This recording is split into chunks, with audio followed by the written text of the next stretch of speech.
eyes on a long double barrel.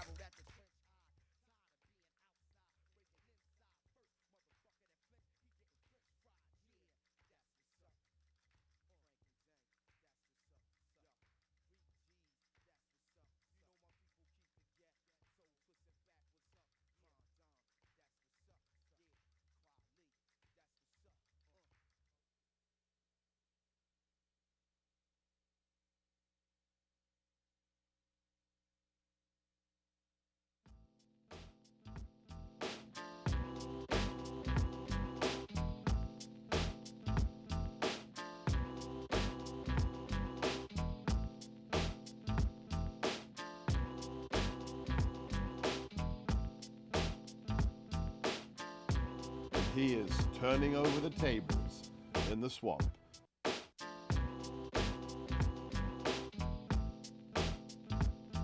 Thanks, guys. That's not what we're talking about.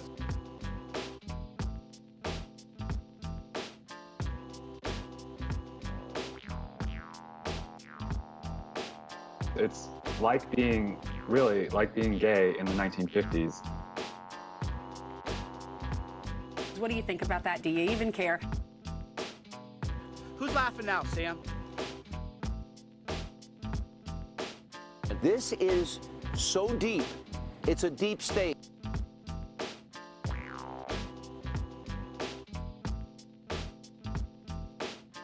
It's working, and it's very exciting.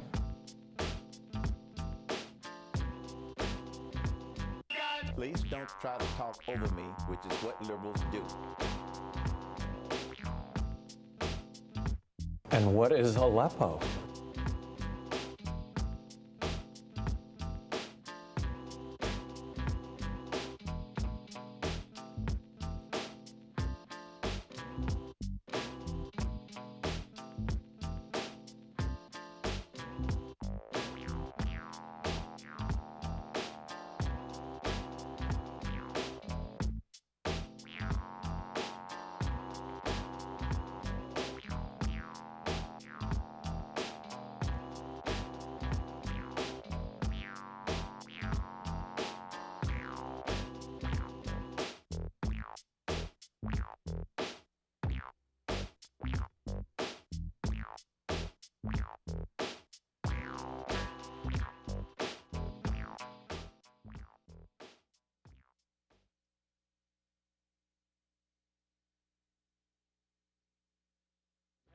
That the American Negro, who for so long has been a second-class citizen in the United States... Still is, I'm sorry. Well, how is it that he's contributed so much to American culture? Well... Music, dance, everything you can think of. Well, I have to be very modest about that. I would say certainly as we look at the African peoples in Nigeria, for example, I just got a wonderful invitation to go to Nigeria to be present at the installation, at the Governor General, Ezekwe, an old friend, who will now, and I had to cable him, I'm in Australia. I certainly would like to be with you. But I'm out here with some good folks, but I'll get to Nigeria later. Mr. Robson, do you feel that Africa is to some extent an affinity for it, a home, or do you still feel America is essentially your home? How do you feel with well, let me come, yeah, I'll come to that in just a second. But to come back to it, so I would say the Africans and the American Negroes have turned out to be an extraordinarily gifted people. The great tragedy is that by not making us full-class citizens as yet in America, they may be losing, I don't know how much yet. And to come back, I would say that unquestionably, I am an American, born there. My father's slave there. Upon the backs of my people was developed the primary wealth of America, the primary wealth. You have to have accumulated wealth to start, you know, to build. You did it another way here in Australia. You had to build your accumulated wealth too. You just came and took it, you know what I mean? And that's what they did in most of the countries. That's what you Europeans did. You just took it. We got to catch up with you a little bit. That's so in America. So there's a lot of America that belongs to me yet, you understand? But just like a Scottish American is proud of being from Scotland, I'm proud for being African. Now in our school books, they tried to tell me that all Africans were savages, till I got to London and found most of the Africans I knew were going to Oxford and Cambridge and doing very well, and learned their culture. And even once somebody had the temerity, after one had had conquered the Chinese people and imposed upon them the opium trade and everything else to suggest that they were a backward people, just the people who had been civilized so long over the rest of you folks didn't make any sense at all. So somewhere, it was wonderful to find about the colored peoples of the world that they were very advanced. So I would say today that I'm an American who is infinitely prouder to be of African descent, no question about it, no question about it. I'm an Afro-American, and I don't use the word American ever loosely again. Now, this was the feeling. This was the feeling. That's right. That when you were in London about 1937, 38, you really had the world at your feet. Then, I mean, you're a tremendous success. You were recognised over the world, and yet you went back to America. Was this this was the feeling that took you back? I felt I had to go back to my people. That's right. The going was tough, and today I can go back. I just had my passport renewed. I could go back to pretty tough times now. But any time I could get a telegram next week that the Negro people had gathered somewhere in one of their conferences, as they could, and say, Paul, in the difficulties that are going on in America, would you come back and help us? I would take the plane as soon as I finished my engagements.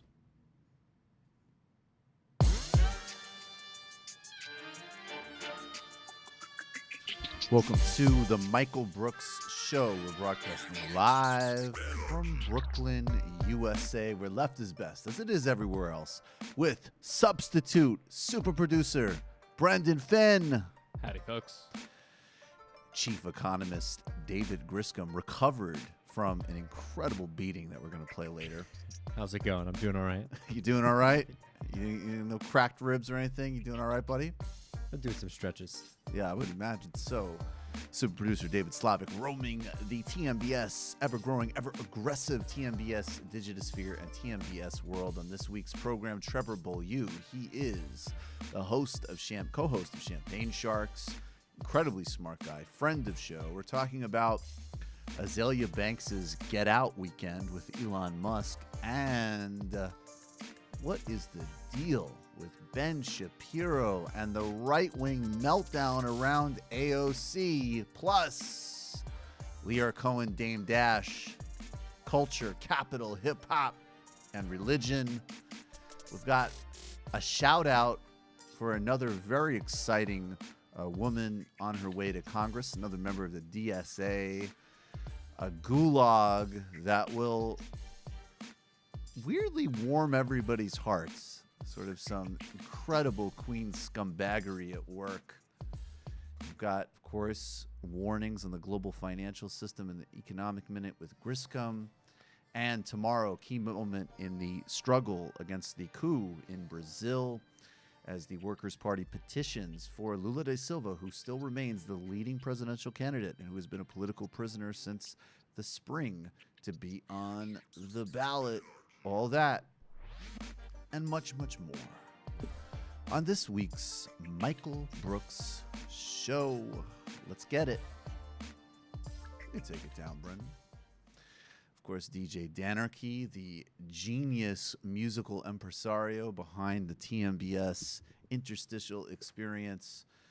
This past weekend in Washington, D.C., the far right, white nationalists, they had a failure. They were totally outmaneuvered, outclassed, outorganized, and outhumanityed, of course, by counter-protesters in that city who turned their attempts to replicate the horrors of last year in Charlottesville, Virginia, with a protest that actually turned into something much more analogous or much more in reality, a protesting of the Trump administration's white supremacy, racism, savagery, inhumanity, and cruelty. And a lot of those people who are the harbingers of modern racism, of the 2018 version of ethnically cleansing America, whether in the policy manifestos that come out of the Republican Party or the filth that emerges from internet chat forums and seemingly everywhere else, the wine track version of those people talk about something called Western civilization. In fact, even so-called moderates are constantly talking about the unique gifts of the West. And this rhetoric usually overlaps with being things like, I don't know, classical liberals, or with commitments, often unfortunately fake commitments, to things like free speech and open societies, things that we actually do support here on this show and in a broader humane socialist project. And the reason I say so-called West is because the West, by any rigorous historical, geographic, or intellectual definition, is a fiction. And I say that because the West conceptually, from its foundations, has never been a clear thing. As an example, in antiquity and scholarship for a long time considered Greece to be a part of the East, or what was then called Asiatic, and only very recently has been absorbed inside what we call Europe. Some in Greece that were considered to be important Greek thinkers and philosophers were actually in Libya and other parts of North Africa, as but another example of this sort of geographic fluidity of the concept and the sort of disputed nature of what is and is not West. The idea of the West is used to imply that the sort of has been a fixed, static, metaphysical reality that has gone back from Greek times. But we know, even going back to the disputed nature of Greece in the beginning, to the fact that Islamic and Arabic societies were the sort of containers through which Greek philosophy was held at different points in history, as an example, Plato and Aristotle.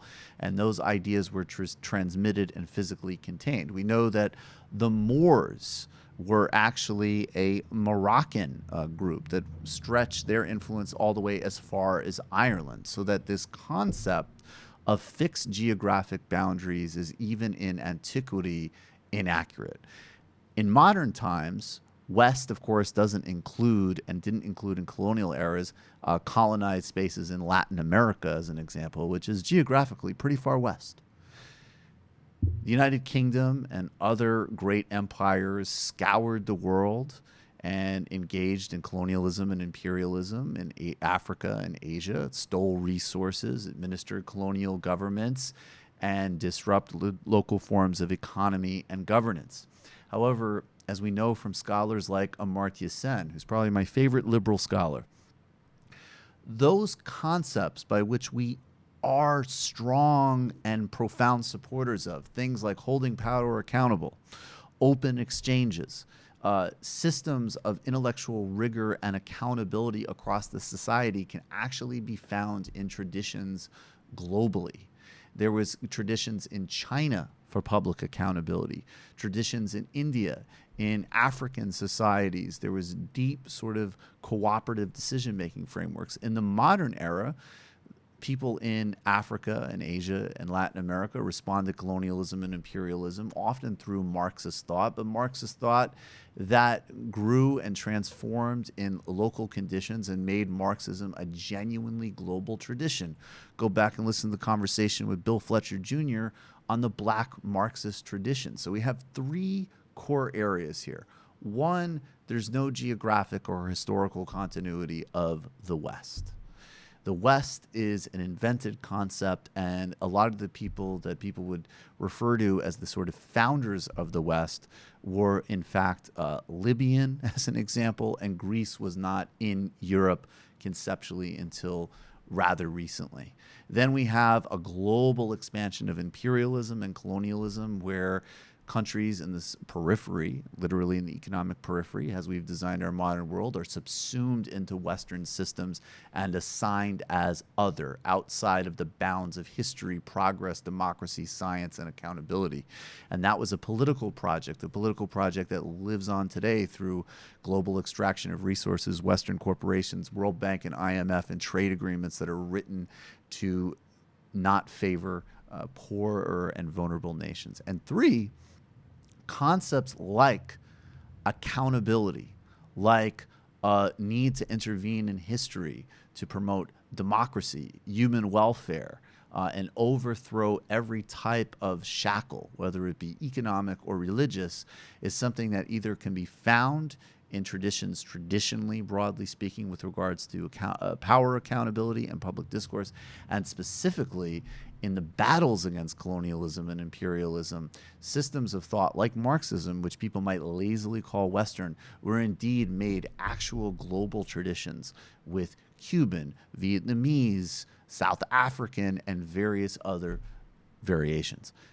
the West is a fictitious concept. It's a way of making the world neat, clean, and orderly in a way that doesn't reflect reality, but does give a wine track version of the types of simple categorizations and efforts at supremacy that we are fighting against every step of the way. So whether we are overcoming some jackasses that come to DC and need to be made fools of, or people who do open exchange of ideas, bullshit YouTube videos, question the very concept of the West, because history, geography, and global philosophy don't care about your bigoted fantasy life.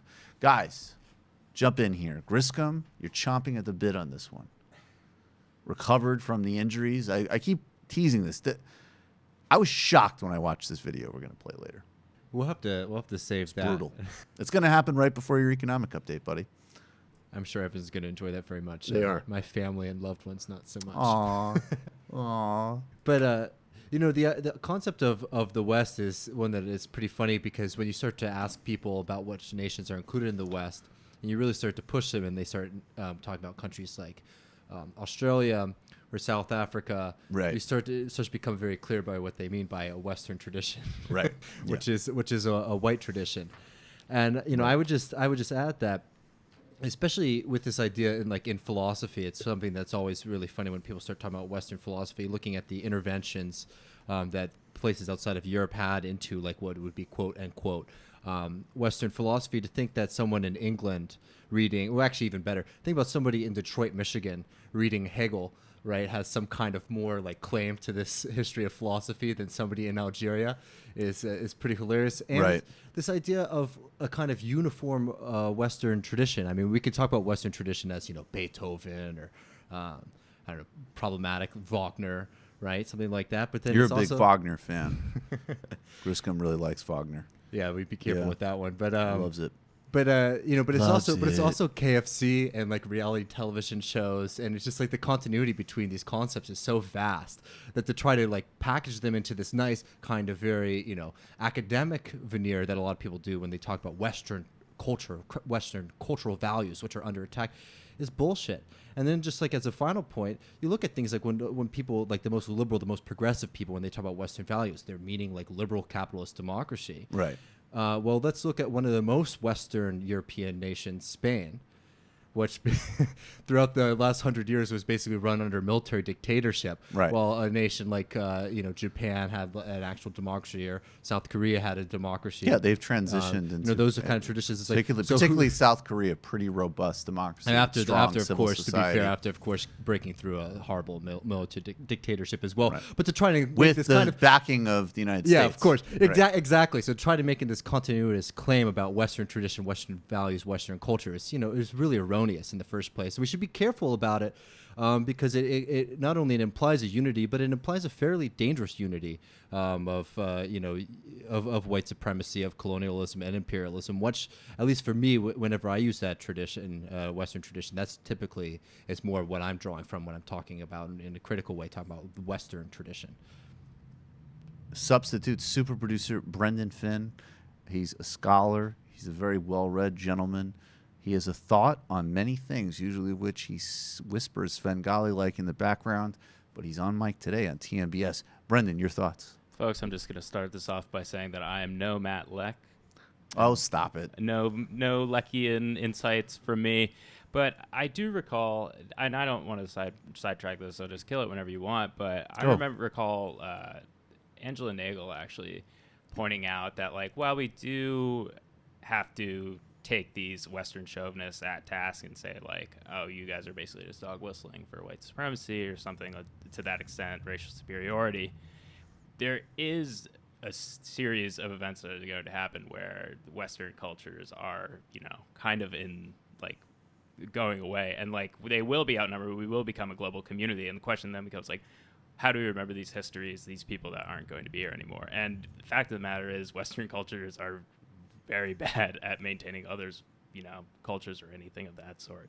Yeah. So let's see what we can do for ourselves. I also think that one of the reasons it's so important, I'll just say really briefly, Amartya Sen wrote a book called The Argumentative Indian. and he took to task two arguments in it. One was this thing called the Asian values argument in the 1990s, which were governments like in Singapore and Malaysia, and they would say, look, we cane people and we beat the shit out of you for spitting because we're Confucian. It's our value system. And they made that argument, right? And then there was, definitely the 90s were like the kind of, halcyon age of Clinton and Thomas Friedman, and the really like the West figured it out first, but everybody just wants to eat McDonald's and invest in blue chip companies. And that's sort of like the end of history. And what Amartya Sen came along and he said, look, obviously things like specific forms of parliamentary democracy or, specific ways of doing things were definitely like products of 17th, 18th century Europe. But more broadly speaking, the notion that you couldn't find global roots on all continents and in all traditions of ideas of holding power accountable, different types of group decision making. I mean, he even went into like various forms of like early Buddhist communities in India and how there was like relatively democratic decision making after the death of the Buddha. And his point was not to say like it was all the same or that some of it wasn't even necessarily like applicable in the modern age, but to say that like, look, both of these viewpoints are really wrong, because one viewpoint is saying that like, it's fixed and static, and somebody in Singapore, because it's their culture, right? Like they don't want to be able to speak out against government corruption because it harms social cohesion. And then in the West, or in European United States, like, oh yeah, everybody really totally wants to catch up with how we do things, versus just this notion that every human being really does, there is an instinct, for freedom, for having accountability. And this also to me linked up with Bill Fletcher Jr.'s conversation on Black Marxist tradition and the idea of like, these, revolutionary figures in places like Africa saying like, we have to return to history. We've been robbed out of history by things like imperialism and colonialism. And also at this time already, we're not talking about westernization. We're already talking about globalization in the positive sense, which is just ideas and traditions and people cross-pollinating and generating things that make more sense. Yeah, and it's like, and that's just one more thing to add is that, think about that, the Paul Robeson video that we watched for our cold open.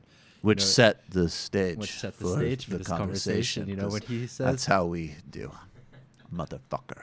When he says, it's like, America's my country and I built this country. That's right. And, that's something that's very powerful. And that's also true in the United Kingdom as well, and in France. So like all these nations, these kind of relationships are very deep, and they're relationships of force and they're relationships of terror. But this kind of way to talk about, these communities that are fading away now that we're all living together. I mean, like we've been interacting with like so much of the world, like the entire West has been interacting with so much of the world for so long. To try to talk about it as like some moment that's passed is absolutely wrong, and it also erases the majority of history of all of these nations.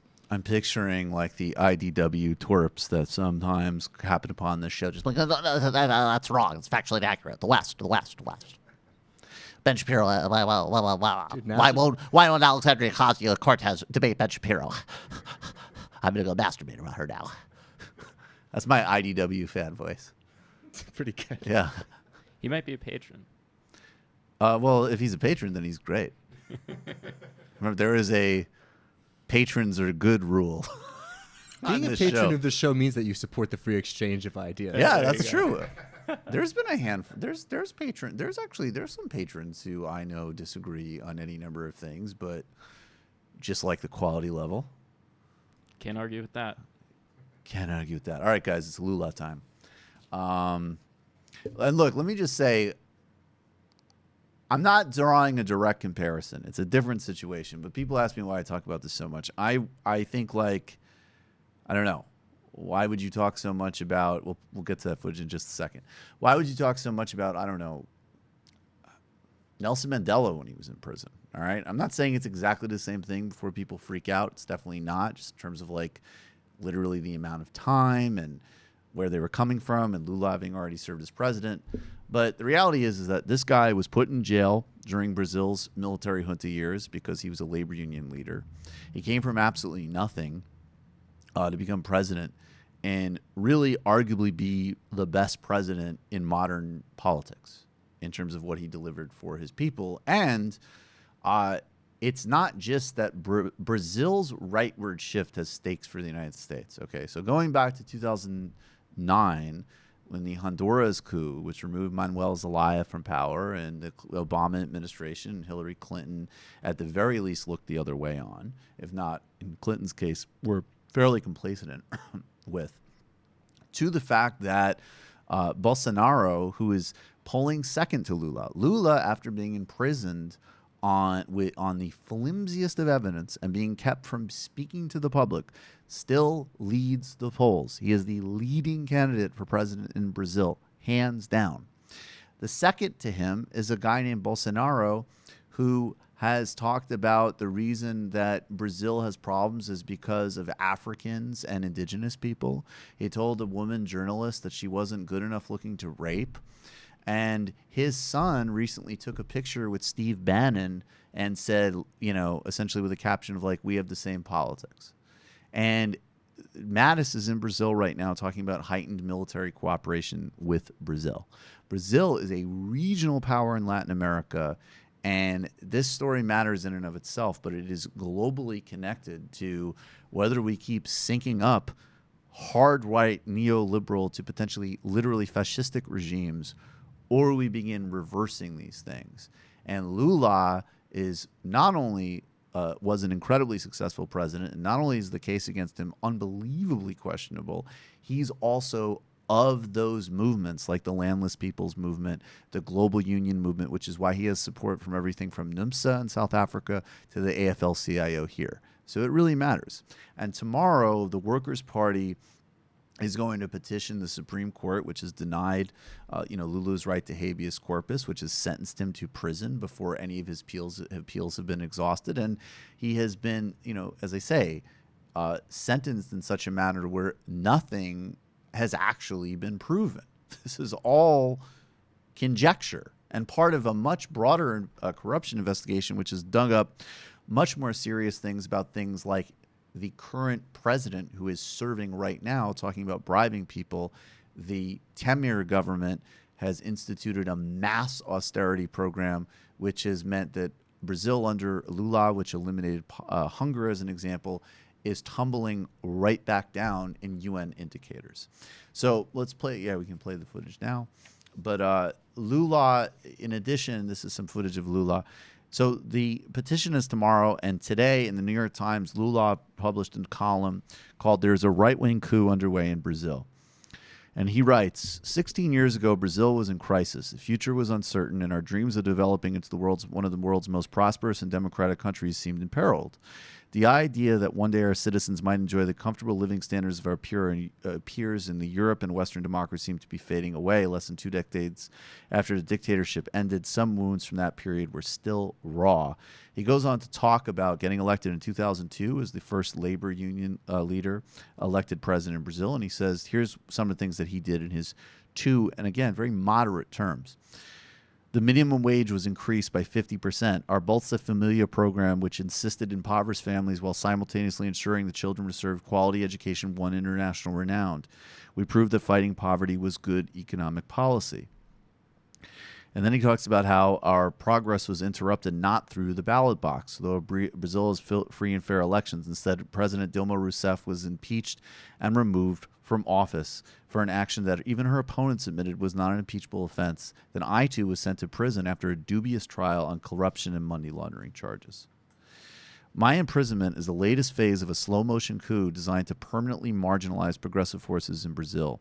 It's intended to prevent the Workers' Party from again being elected to the presidency. And, of course, the Workers' Party has won 4 elections in a row. No right-wing forces in Brazil have actually won anything. He goes on to say the right-wing forces in Brazil have wasted no time in implementing their agenda. The deeply unpopular administration of President Michel Temer has approved a constitutional amendment that puts a 20-year cap on public spending and has enacted various changes in labor laws that will ease outsourcing and weaken workers' bargaining rights and even their right to an 8-day work week. I do not feel sorry for myself. I've been in jail before under Brazil's military dictatorship for nothing more than defending workers' rights. The dictatorship fell. The people who are abusing their power today will also fall. I don't want asked to be above the law, but the trial must be free, fair, and impartial. These right-wing forces convicted me and imprisoned me, ignoring the overwhelming evidence of my innocence and deny me habeas corpus only to try to stop me from running for the presidency. I ask for respect for democracy, and if they want to defeat me for real, do it in the elections. So that's President Lula, and we need to have solidarity with left forces in Brazil and with Lula and the landless movement and the union movement and the people trying to find justice for Marielle Franco, who was assassinated by right-wing paramilitary and gang forces connected with the police in Brazil. We need to do that. It matters in and of itself, and it has major implications for how we're synchronizing the global system. Now we can get to the shout-out. Hit him with the shout-out beat. Hit him with the shout-out beat. Fire. Shout out, shout out, shout out. This is crazy. Shout out, shout out, shout out, shout out. This is out of control. Shout out, shout out. That's creepy. Shout out, shout out. That's weird. Shout out. Creepy. Shout out. Weird. Shout out. Crazy. Shout out, shout out. This is crazy. Shout out. This is out of control. Shout out. This is weird. Shout out, shout out, shout out, shout out, shout out, shout out, shout out. For Alex Jones fans, welcome. This is probably one of the only ways you can hear him on YouTube. Ha ha! So sorry about that. You know, banning Alex Jones from YouTube, Facebook, and Apple shows the innate danger in having corporate tech monopolies control information systems in our time. And we need to claw back public control from these companies. And fuck Alex Jones. Shout out today goes to Rashida Tlaib. She is going to be taking the seat that was formerly occupied by John Conyers in Detroit. She will be the first Muslim woman elected to Congress. She's a member of DSA. She ran unequivocally on Medicare for all, increasing the minimum wage, and she still has family in the Israeli-occupied West Bank and has spoken clearly, and this is a bare minimum, but it's highly unusual in the United States, Palestinian humanity. And here she is, this is from a couple weeks ago. I really think this is important because there is obviously a massive left critique of Nancy Pelosi. In mainstream news outlets, it's still only framed as people who want to move the Democratic Party to the right who oppose her. Here is Rashida Tlaib talking about on CNN why she will not support Nancy Pelosi as Speaker for all the right reasons. You vote for Nancy Pelosi? Probably not. Probably not. That's my answer. No, probably not. Why not? Look, I think for me, I need someone that, again, is connected with the different levels of poverty that's going on. The fact that there are structures and barriers for working families in my district that need to be dismantled, and supporting big banks and supporting efforts that I don't think put the people first is troubling. And I need somebody that fully understands why I'm so passionate about those issues, why I'm so eager to make sure their voices are heard. And at this point, even people back here, right here at home in Detroit, in the Metro Detroit area, they don't feel like they're being heard, and I think that starts at the top with leadership. Is she? That's exactly right. And I think that, you know, unfortunately there was a guy, I believe, what's his name again, Brendan? Tim Ryan? Tim Ryan. For the Yogi vote. The Yogi vote. And obviously Tim Ryan and I share plenty of mindfulness and yoga proclivities, but he was talking about running against Nancy Pelosi for Democratic leader, but he was talking about it from sort of kind of like, let's get some Midwest kind of white guy energy. Now, obviously, you know, look, if a Midwest white dude was DSA and had a serious plan to break up the banks, give everybody Medicare, cool. But he was talking, and still unfortunately does talk, some shoddy, shady third way bullshit. But Nancy Pelosi, you know, clearly she's at the very least a profoundly ineffective communicator. She's beholden to corporate interest, and her understanding is at best tactical. And Rashida Tlaib, along with a serious social democratic agenda for America, Palestinian humanity, is pointing the right way on where democratic leadership needs to go. And it's super exciting that somebody like her, along with obviously Alexandria Ocasio-Cortez and people that are already there, like Bernie Sanders and Barbara Lee and Ro Khanna, show that there really is some genuine light that is going to be going into Congress and already is in Congress. So shout out to her.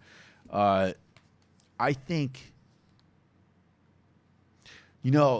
Peter Beinart was interrogated and detained, apparently, flying into Israel recently. And I mean, Peter Beinart is like the quintessential liberal, moderate, but I understand because I'm a modern liberal that essentially apartheid is not okay.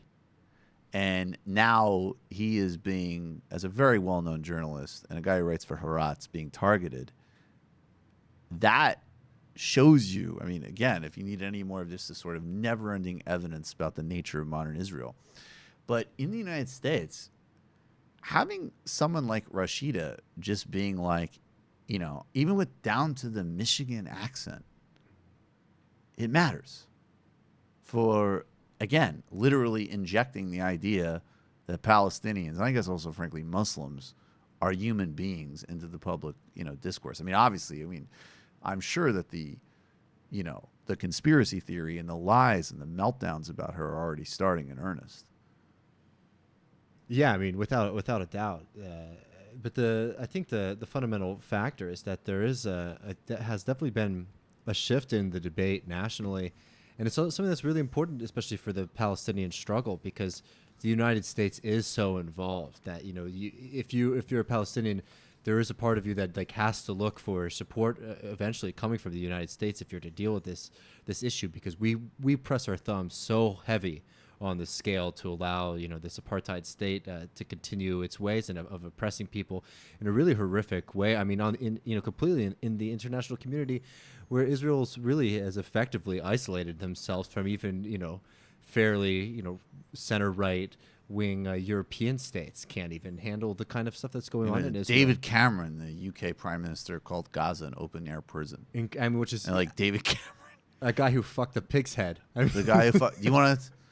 You should at least give a little bit more context for the fucked a pig. Was there actually a picture of him fucking a pig's head, or was that just in a book? Do you guys remember that? No, The story was I hope that. I don't find out either. Oh, I'm sure it's true.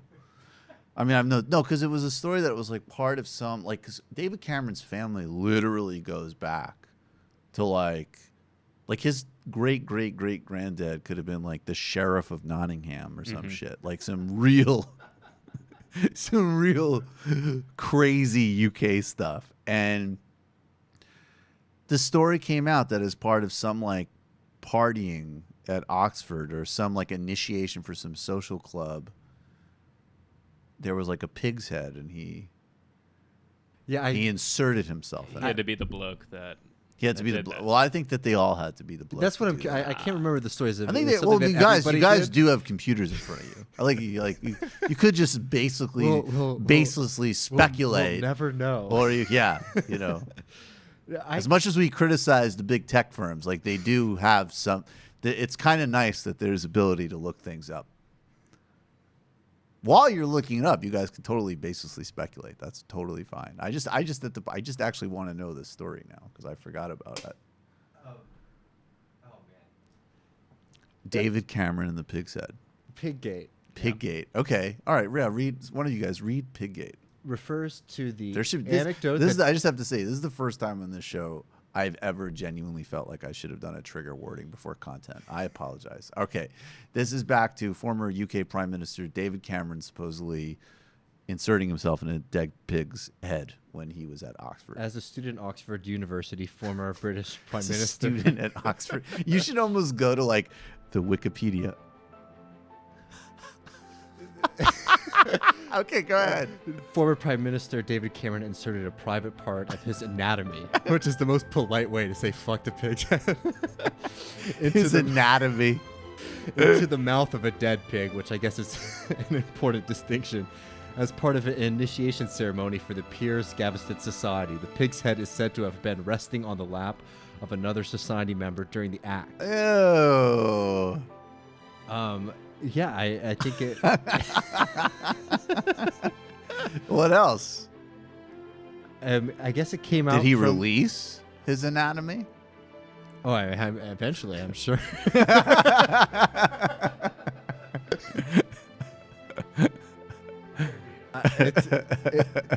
This is a very long Wikipedia article. Oh, that's great. It's like there's a lot of controversy and theories behind it. I'm not really sure of the entire history, but you sort of take on a kind of unintentional British affect when you do these stories. I like that.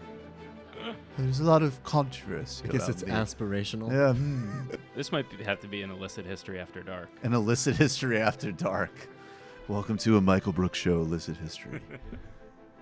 David Cameron.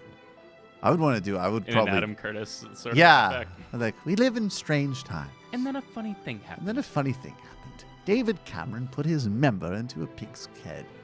Now, students at Cambridge and Oxford have been doing this for generations in between murdering cabbie immigrants. However, something about this erotic act with a dead pig was different. And now to Rhodesia.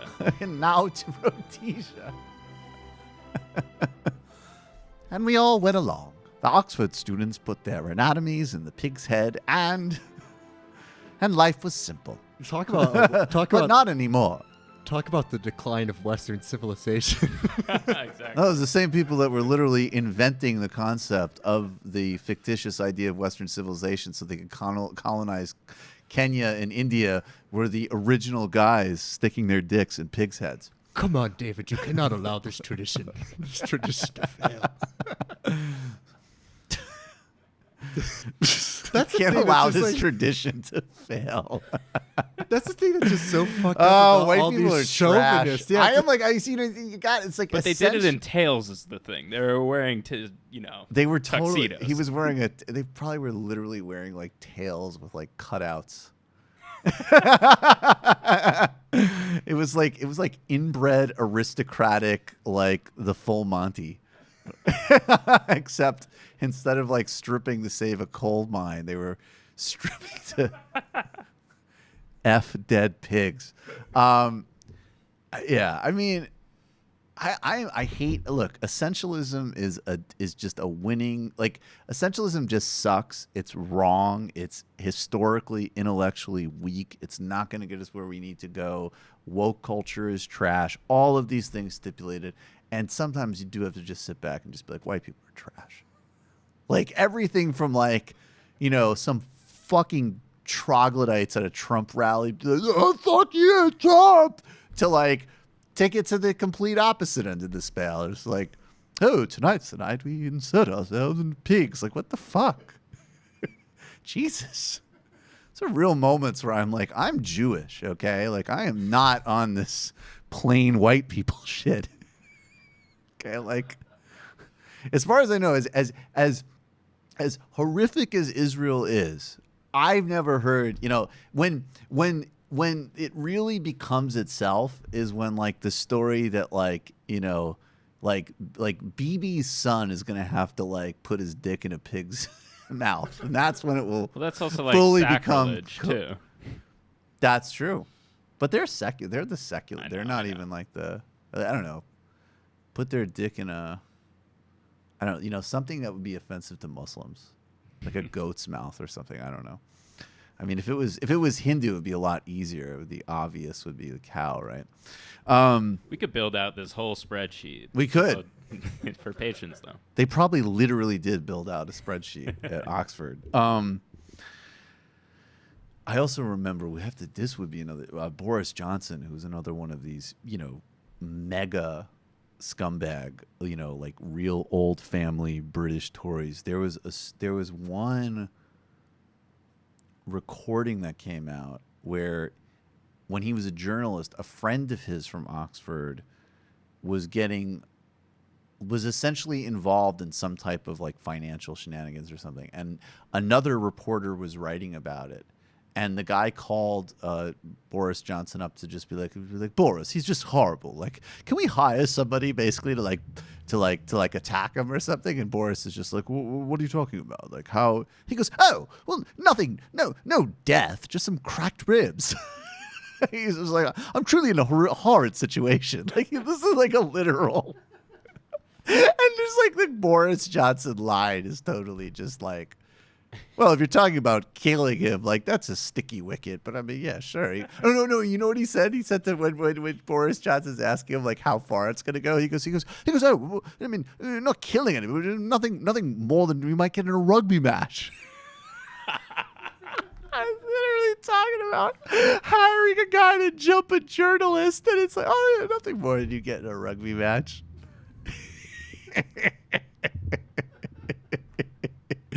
That's something we have to dig up sometime. That's a great piece of sound. God. Oh, my God. All right, guys. Substitute super producer Brendan, do you have the music ready? I got some pitch? heat. I got you some ready? heat. I actually want to know. I want to see what you pick for heat. This is very interesting. I left this entirely up to your discretion. Speaking of which, obviously, Trevor Beaulieu and I in the postgame are going to be hashing out Dame Dash calling Leora Cohen a culture vulture. That's going to be a very interesting culture and capital I actually conversation. got Culture, one capital, and race. I got a beat from you guys, but I could pull one up of my own choosing quickly. Well, yeah, go for it. All right, give me 2 seconds. All right, Brendan, go for it. You were on Piggate still? Yeah, can I just read Yes, you can. While Brendan finds music, you absolutely can. So the three hashtags that went trending after the story came out was the first one, which hashtag Piggate, which you could guess. Sure. The second one was snout rage. Snout rage? Which is pretty good. That's the type of thing that makes you go like, what a magical little island Britain is. Well, this one's gonna be the sparkle of all your dreams. Okay, this is great. Hammer on.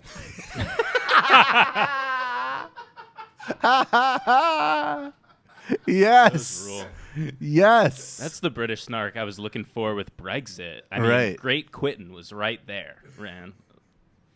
That's, you know what, dude? There you go. But that's what I expected. Do you do fake post? What was the fake post headline we came up if Sam got killed by a crazy person? What was it? Oh, I don't remember. No, it was something like, it was like pain in the ass taken out by pain in the ass. Yeah. You have a flair for these things, Brendan. All right. You got it? Heat. You got some heat? Hold on. All right, let's see what you pick.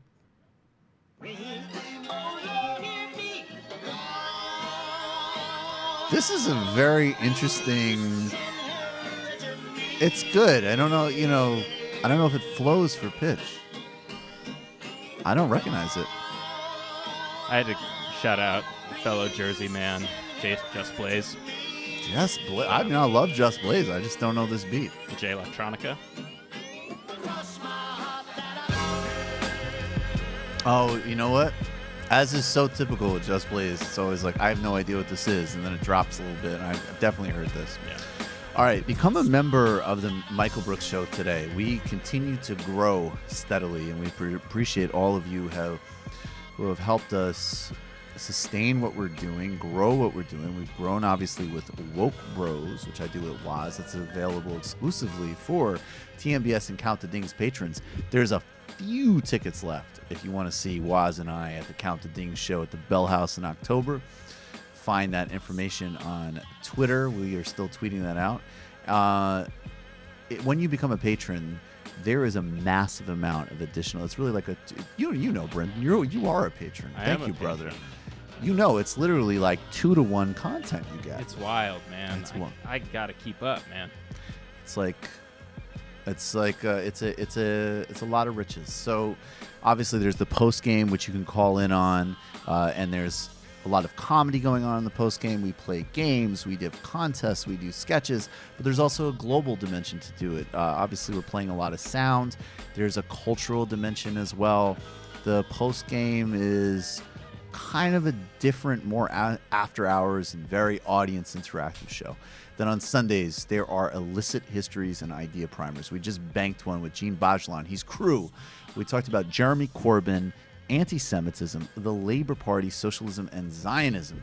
There's histories of South Africa in transition with people who were there, Bhaskar Sunkara on the Russian Revolution. We get the best people in the game to to explain the thinkers, history, people, and movements that you need to know for political literacy, movement savvy, and inside the Discord, we have an amazing, vibrant, ever-growing, ever-active community. I'm regularly in there for AMAs. Ask me anything. At 21 and above, we have regular phone calls. Next one coming up this Sunday. People call in from around the world. In the last conversation, we had a patron from Chile and one from Turkey. And we were talking about the global situation and their experiences in those countries. It's a vibrant, growing community. We appreciate all of you, and it's time to join today at patreon.com/TMBS. Patreon.com/TMBS. Also, of course, find our new YouTube channel with all sorts of short clipped segments, which helps us spread the word. We are at well over 5,000 subscribers now, which is a nice sort of out the gate for the first couple of weeks.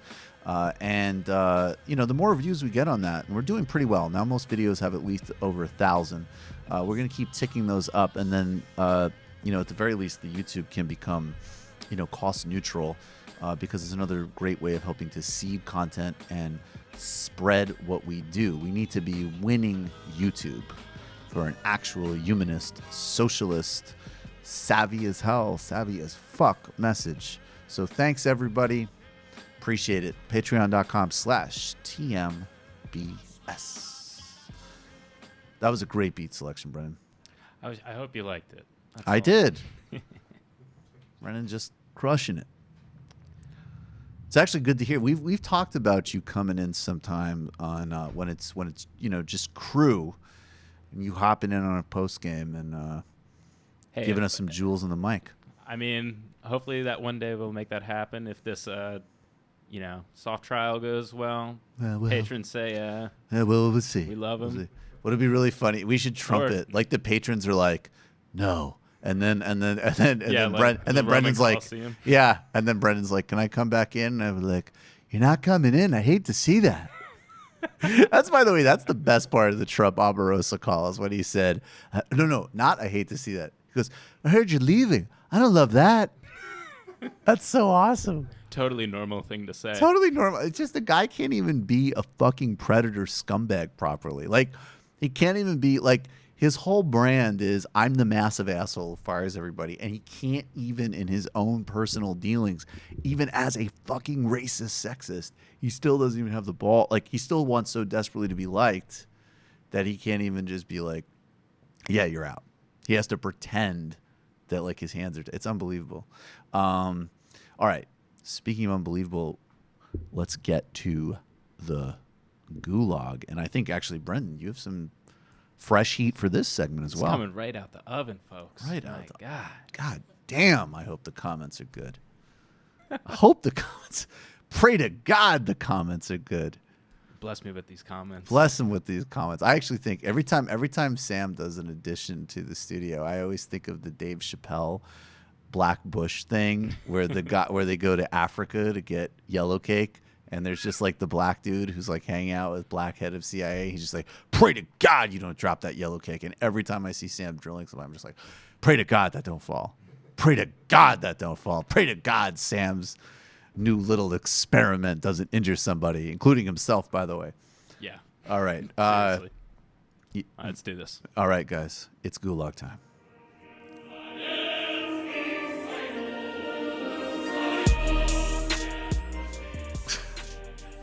You're actually telling me that this is the USSR anthem with a fat beat on it. Yeah.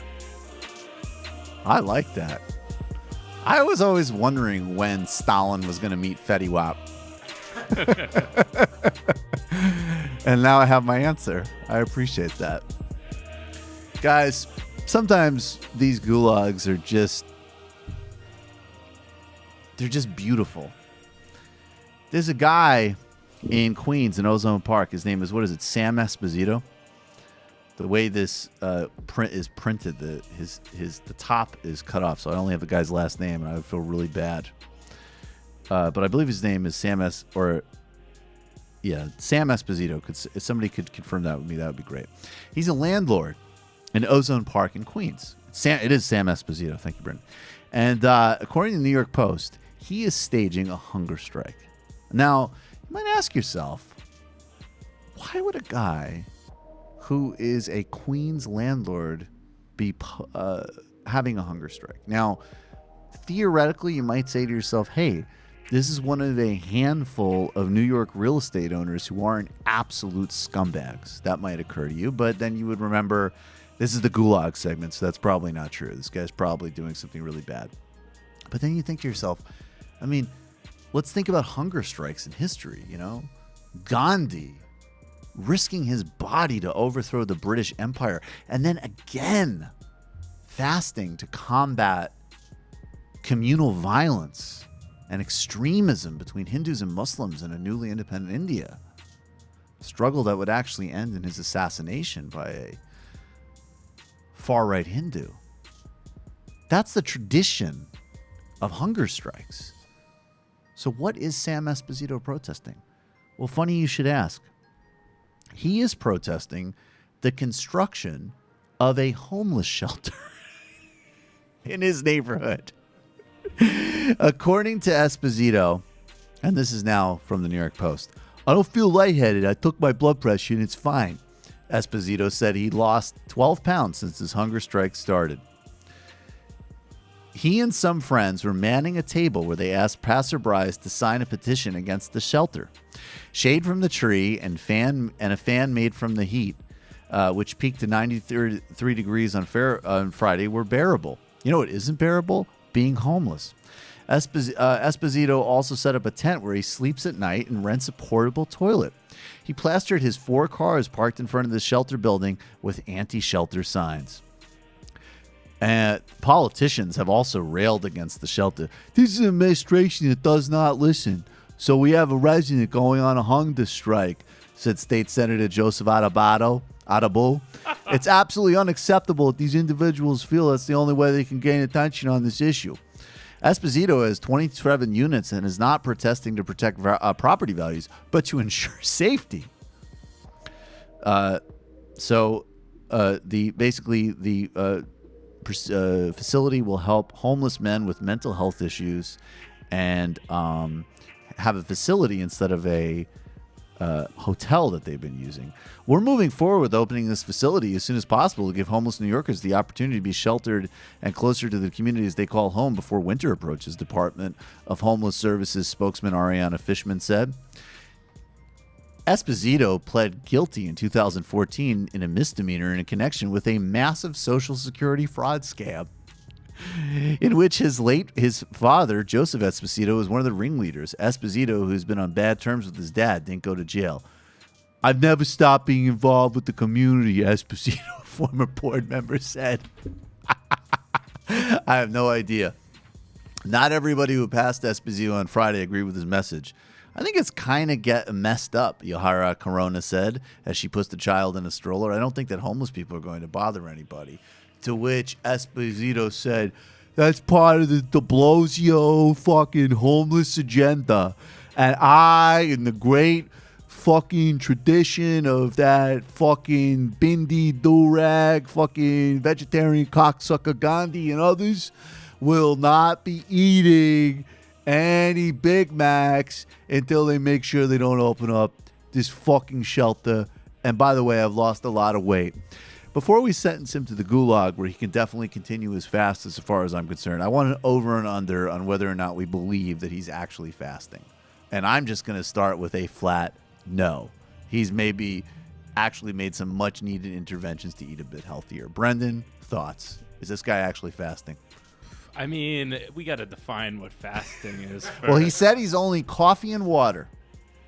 Coffee flavored, like donuts as well, in addition to his coffee. I'm doing a coffee cake. Coffee flavored things. I'm doing a fucking coffee cleanse. All right, you can turn the music off. It's great. Jesus, I love that. We read that. So no, but seriously, okay. So you're suggesting that maybe there's a coffee flavored things loophole. There's definitely a loophole in here, which our man is exploiting. That's what he's done his entire adult life, it appears. All right, so that's the guess from Brendan, and I like the adding of it appears. I agree. Everything is basically just an appearance. David Griscom, is this fast actually taking place? I think, maybe it's like Ramadan. It's just like whenever the sun's up, he's eating, and he's just not eating when the sun's set anymore. You're not fucking eating before the sun rises. This bullshit. Italian Ramadan. Hey, the sun's setting. Let me get some gabagool. This guy, I mean, that really opens the door for a lot of more jokes, doesn't it? Yeah. But this guy just really standing up in like the great American tradition of just complete assholes who show up at every town hall meeting. And like, I'm participating in democracy, but I'm just really trying to fuck over everyone in my community. Right. Just protect like my bottom line. Just go, yeah, homeless people. Like literally, like wow. You just it's like that's the type of thought that's actually where being like a guilty liberal is really like, that's the only, like, he's supposed to think to himself, oh no, maybe they'll mess up my units, and then he'll be like, nah, that's kind of an asshole to think. Let me go see if there's a new Medicaid scam I could look into. Instead, this guy feels comfortable enough with himself to set up a tent and petitions. Oh my god! That's actually why this guy's so great. Is he actually has like, so like, in politics, like, we're always trying to build political consciousness, so we're trying to make workers understand themselves as workers. Like, this guy really understands himself as like a fucking bourgeoisie, like landlord prick. Like, he has complete. He has self-knowledge. He has self-knowledge. He knows who he is. He's a real estate owner from Queens that's screwing over his community. Yeah, wow. Pretty hot time to be that right now. Yeah, there's a lot of growth opportunity in the Queens real estate scumbag market. There's a big hole. Especially if your father was also a terrible person. It's a huge opportunity. Sam, can I ask you to have a daughter you'd like to have sex with? Got Sam Esposito, Sandra Esposito. This guy's just literally a mini Trump. No, and no offense to the people who write for the Queen's Chronicle, but it's unclear. But he might have, before being in this disabilities fraud scam, he was a member of the cops too. It appears of the. NYPD. He was a cop? It seems that way. Wow. Well, you have to double check all of that. It's like, I noticed firsthand there's a fucking officer. You know the amount of mentally distraught homeless people I had to beat to an oblivion and stick on a Peter Pan to go upstate. I'm not doing that anymore. You give him a one-way ticket to Kingston. Next week, this guy's back bandaged up from the beating I gave him. I don't know who the fuck treated him.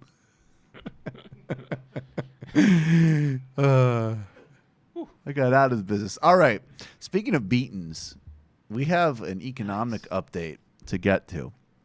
And if you're listening, you're going to need to watch this, guys. For a long time, we've taken the risk. Griscom has taken the risk as, a sort of guy getting his start.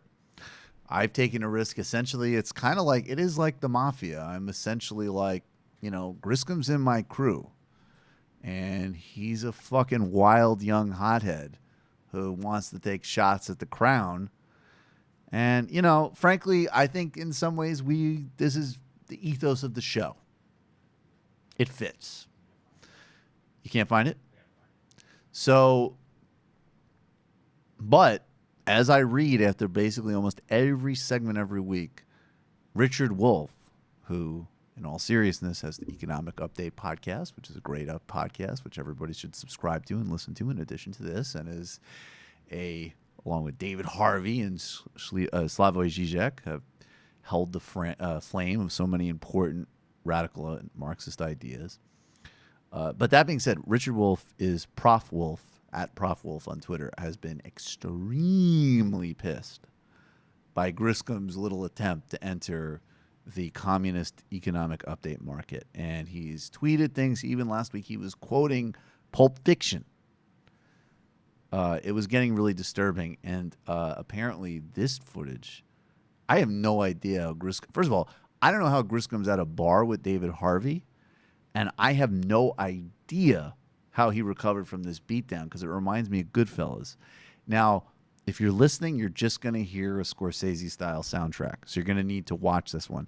If you're watching, I mean, Griscom, first of all, you got to do a lot better next time. This is fucking pathetic. I don't really like this amount of weakness in the TMBS squad. But also, Harvey and Wolf. I thought my boys had my back. Dude, you didn't say that you were out. You're running rampant. All right, let's take a look at this. This was, frankly, just fucking mortifying to watch. Is this all set up? All right. Griscom, this is sad.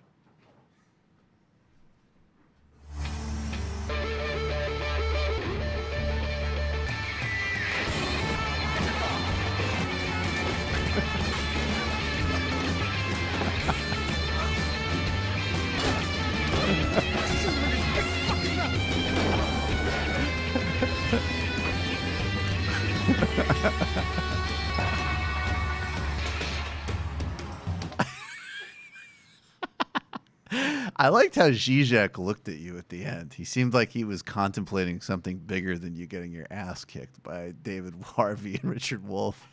So how did you recover from that? Because frankly, you looked totally bitch made in that video, Griscom.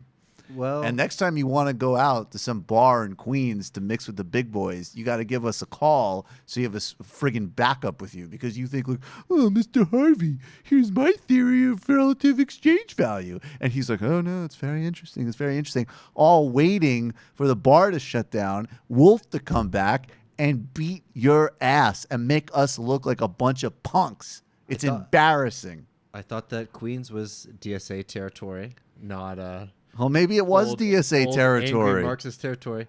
But, I recovered. Epsom salts will do wonders for your skin and wonders for your wounds. That was at Adam the Animator, at Adam_Roth_CG on Twitter, amazingly was there. Unlike a lot of bad Samaritans in New York, just filmed it. Didn't try to intervene. I thought that I was going to have the opportunity to speak at a conference. I was very excited. I know. I figured my idols, David Harvey and right. Zizek and Professor Wolff, and I thought I was in a safe space. I would figure. Well, look, They and we don't do safe spaces, and I always actually thought that, like many cartel members who have been lured into hits by promises of women, that it would be you with the promise of a conference.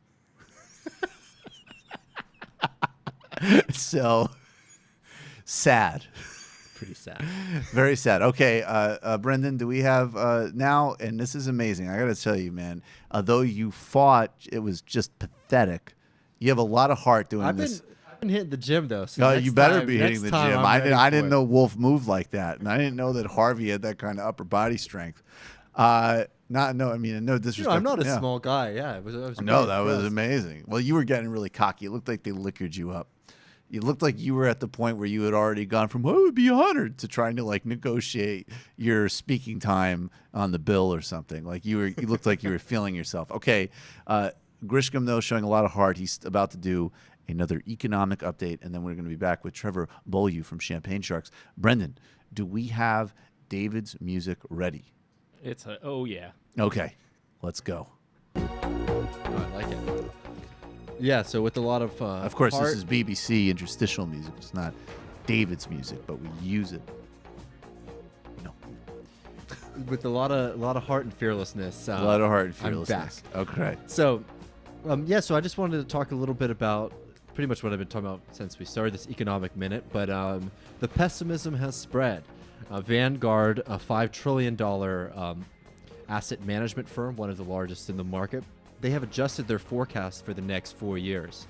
I'm quoting from the New York Times article about this. In recent years, the company has put the probability of a recession 6 months out at close to 10%. Now Vanguard says the chances of one by late 2020 are between 30 and 40%. That's Vanguard's highest ever estimate for that time frame. So now they aren't saying that a recession will happen. They're just saying that it's much more likely than before. And we should note that Vanguard is one of the most cautious asset management firms out there in the market. But the point is that the financial class and the investor class are starting to become a little bit spooked by the fundamentals of the market, which is something that we've been talking about a lot. And the two main things that they cited were a flattening yield curve, which we talked about a few episodes back, which means that that basically it doesn't make as much sense to invest long term in the market. It makes more sense to invest short term. And that also that international markets are going to be a little bit shaky. So where does this really leave us is that, there's a lot of people who are spooked by a lot of the fluctuations that we've seen in the market, despite some of these numbers that are showing that, we have we have low unemployment and, strong GDP growth. A lot of people understand that the fundamentals of our economy aren't as strong as Trump would like us to believe. What? So one thing that I really want to talk about was what happens when people get spooked? What happens when these kind of events occur? Well, we've seen, even though tech has really driven stock market growth for the past year, we've actually seen recently that there has been a pretty significant movement of money from the tech sector to the healthcare sector, which means a couple things. One, that the investors are betting that healthcare costs are going to continue to skyrocket and that there's going to be no solution in the near future to our absurd healthcare system. And when there's death, there's vultures. Right. And it's something that we really need to understand, that as long as there's this contradiction within the way that we fund our healthcare system, as long as it is run by profits, that there's always going to be people who are going to be looking in to swoop in to make money off of the misery and the misfortune of the many. Just talking about Vanguard again, ETF funds, exchange traded funds tracking healthcare, took in more than $1 billion in July. So there's been a pretty significant movement into the healthcare market from these firms. So when we see that there's people getting more and more spooked from investment in the stock market in general, they're moving into other firms and making some quite frightening bets, I have to say, as somebody who engages with our, who luckily doesn't have to engage too much with our healthcare system.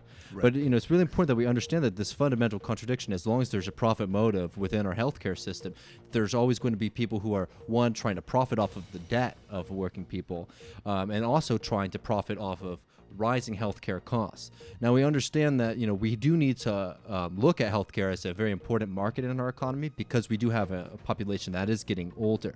So it is going to become more and more lucrative, and that's why more and more folks a lot of job growth is still coming into the healthcare sector. But until we deal with this fundamental contradiction, which is that healthcare is something that is for profit, and not only is it for profit, it is incredibly profitable, we're going to be at this kind of frightening moment where capital is always going to be sitting on our backs and threatening the health and the security of so many Americans. And when you look at other industrialized nations, it's absolutely ridiculous that we have to have these healthcare fights in the U.S. rather than being able to address the fundamental contradiction, which is private property and which is capitalism in general. But until we do that, until we start to really address this healthcare issue, that it's something that is going to be very open to kind of fluctuations in the market, and also privateers and people who are hoping to make profit off of human misery. Nothing that's perfect. I have very little to add to that. Unfortunately, I would have thought that you would have learned to keep your fucking mouth shut. Next time, on site. And by the way, TMBS crew, he cried like a little bitch. Prof Wolf. So, I don't know. Yeah, we're still feeling a lot of heat on this, David. We're still feeling a lot of heat. I'm just waiting for the fan-made video, the 300 video, where I kick Wolf into the pit. It's going to be really awkward when he's finally on the show. I love it. I want to push it exactly to the point where it is genuinely awkward, where it's just like brilliant, kind gentleman. It's just like, what? You built a whole scenario where I said death threats to your... and then me and David Harvey Goodfellas him in a bar? What the fuck? One quick aside on that, though. The guy who made that, what was his name? Do you remember? It was I believe it was Adam Roth. Yeah. My last job, I was working on a project that Adam Roth. That involved a lot Adam of the animator. Animation work. Yes. And rotoing like that is not easy. No, it's incredibly well done. Really hard, and that's awesome that No, you did that for thank you. TMBS. Yeah, super funny. Exactly. Thanks, Brendan. Super funny video. Thanks, man. Should have. Yes, definitely important to underscore. We're going to take a brief break. If we have music and a cut ready, we'll go to the logo, and we will be right back with Trevor Beaulieu. He is the host of Champagne Sharks. He's a friend of myself. He's a friend of TMBS. We're going to talk about this little prick, Ben Shapiro, I think his name is, trying to get into AOC's grill and a whole bunch of other stuff. He's hanging out with us through the post game. We'll be right back on the Michael Brooks Show.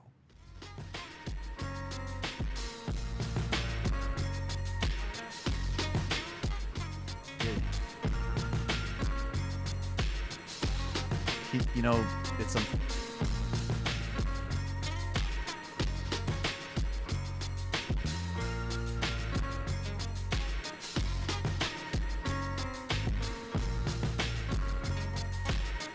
We were a superpower. We are now a hyperpower.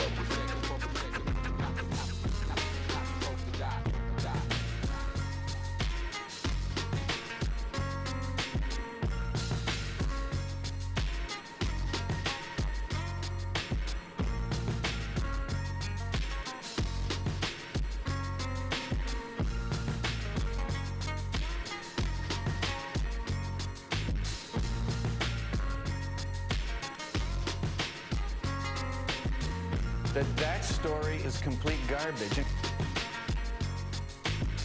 I'm not going to jail. Do you think I'm going to jail?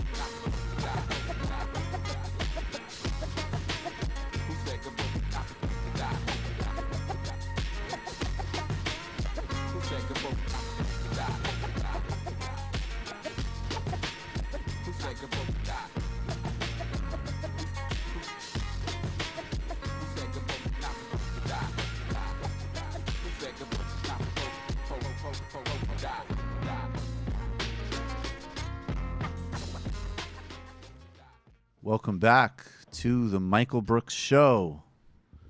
Joining us now, it's great to have you back, is Trevor Beaulieu. T, he's the host. Is he up? Man?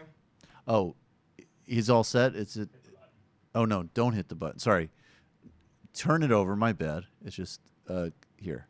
Can somebody just go in there and flip it under so it's press to mute instead of press to talk?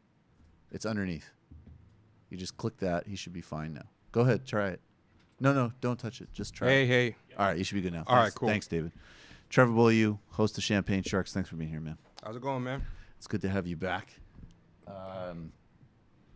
It's been too long. I know, man. It's been a while. It's been a while. Not since I've seen you, but Well, since I've been we here. actually have sort of. I mean, there. I don't want to come up, but I guess people know that Waz and I are buds, and Gene. There's some people. We have a friend broship that goes beyond talking about all of this stuff on podcasts and on shows. I think that's fair to say. I'm not used to you being this close, man. I feel like. Oh, really? Where are we usually? We usually are on opposite ends of a bar or something? No, even here. You're usually over there, man. I Oh, don't no, know. this is the news. You haven't been in since the new setup. Nah, man. Well, now I can see you looking at porn when you should be paying I know. attention to I our don't conversation. You can almost look over my shoulder. Yeah, You I see know. all the horrible stuff I'm doing. You're just like two Asian girls with Trinidadian asses. Yeah, no, I think that's true. Trump is an asshole. Yep. I always did wonder about that. What would be? I remember one time I did a TV hit, and I actually asked her. I asked the anchor afterwards, and she was actually. It was something with the camera guy.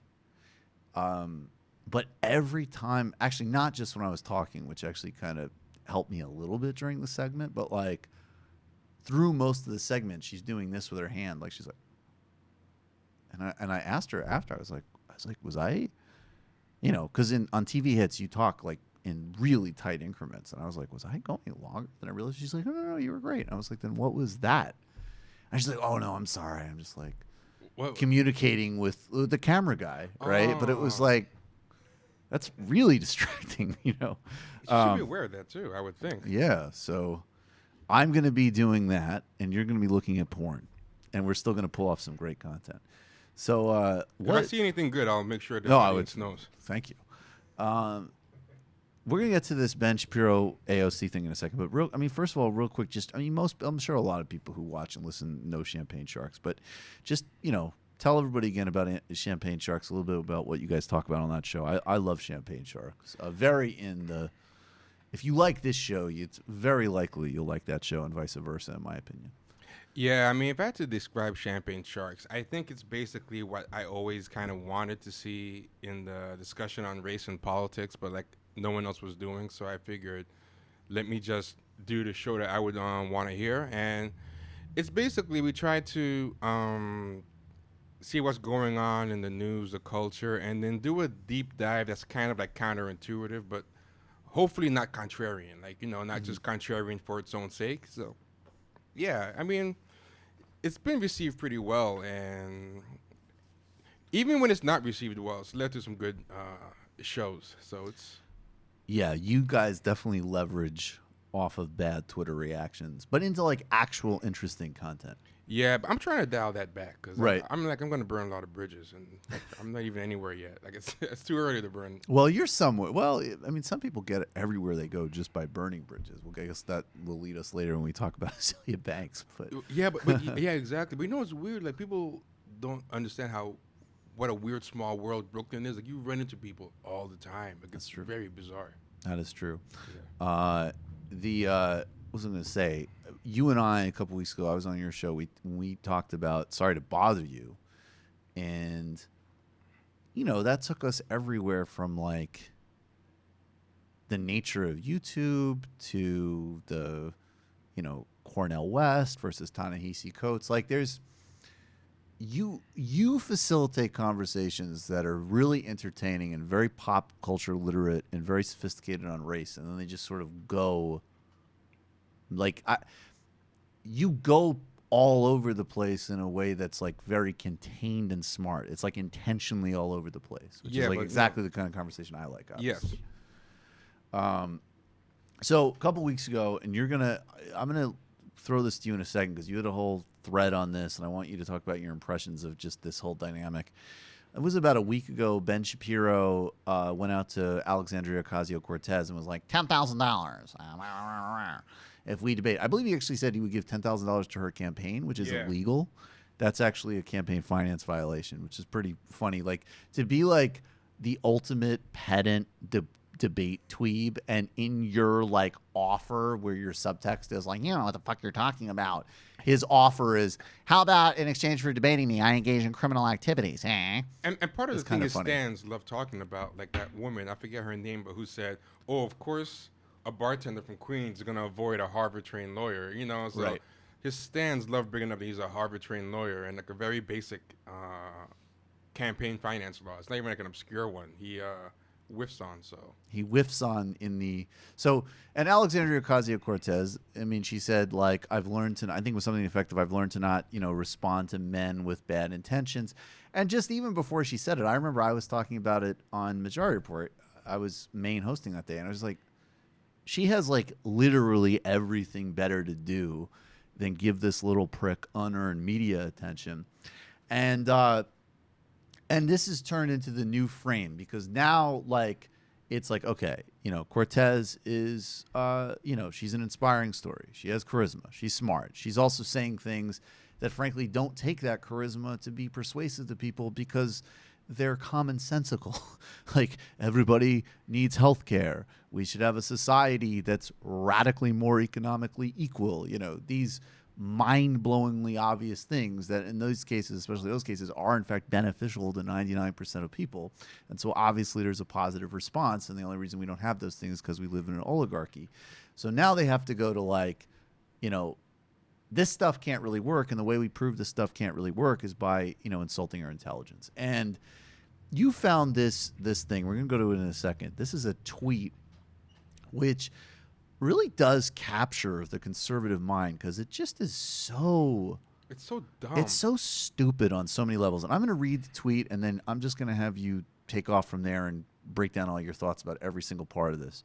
But Benny Johnson, who I believe has Benny Johnson, he's lost a couple of gigs over plagiarism. Is that true? Yes. Yes. So Benny Johnson, who's just a total hack and a total nobody, tweets out a meme.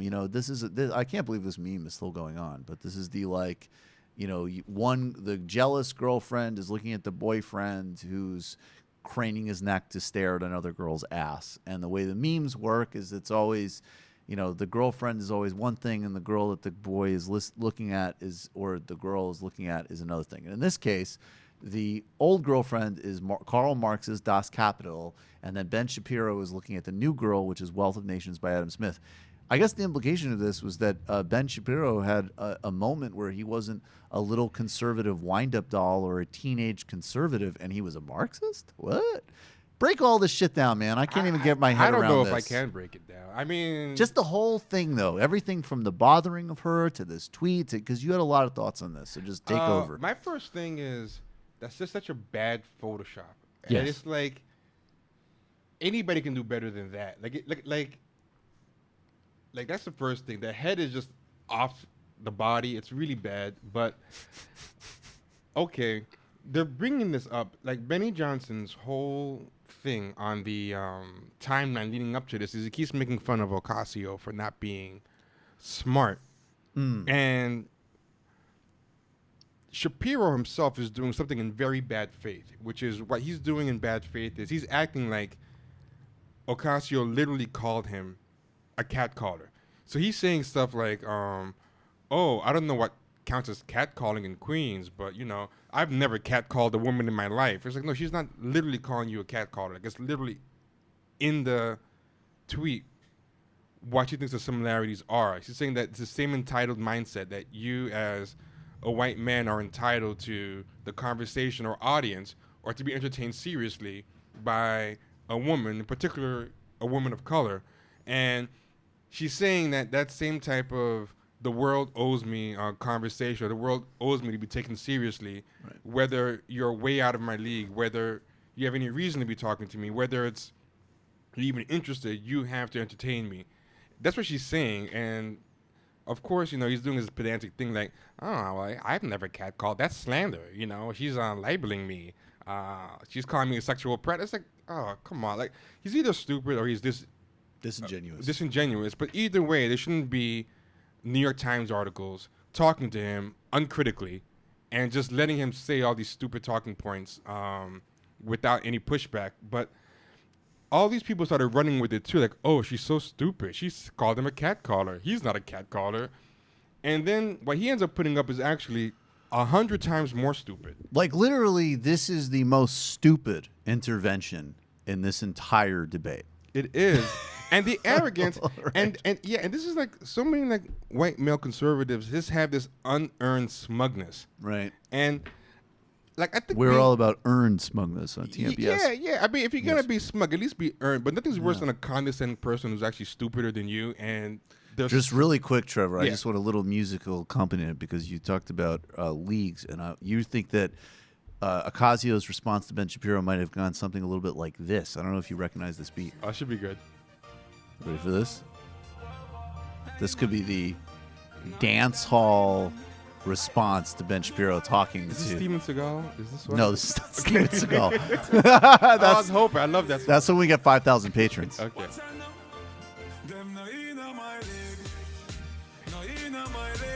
Oh, nice. You don't know the Movado? No, I recognize it now. This song does something. This song could lead to some very nice wines to the young men in the audience. I will just give that or to all men in that audience.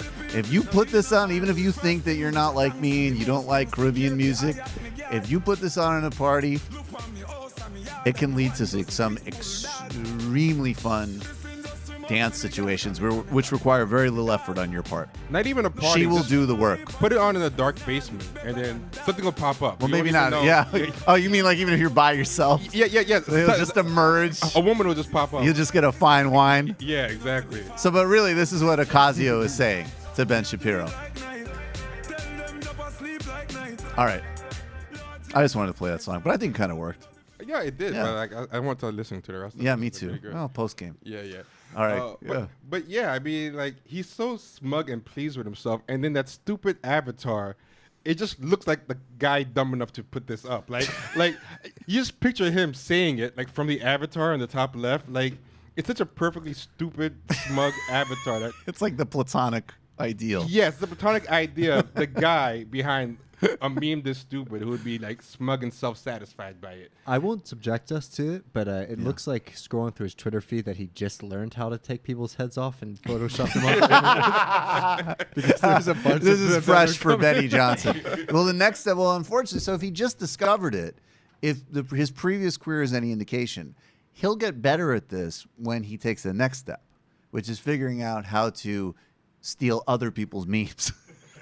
I mean, someone And then else they probably might be did funny. Yeah, someone Yeah. else probably even did do this. This Who knows? even has like the really annoying, pedantic, like conservative qualities in like a 8-word tweet or whatever. Circa 2018, colorized. Dude, it's a photo. Yeah. Why is that necessary? It's none of it's right. It's not even footage. It's just a photo.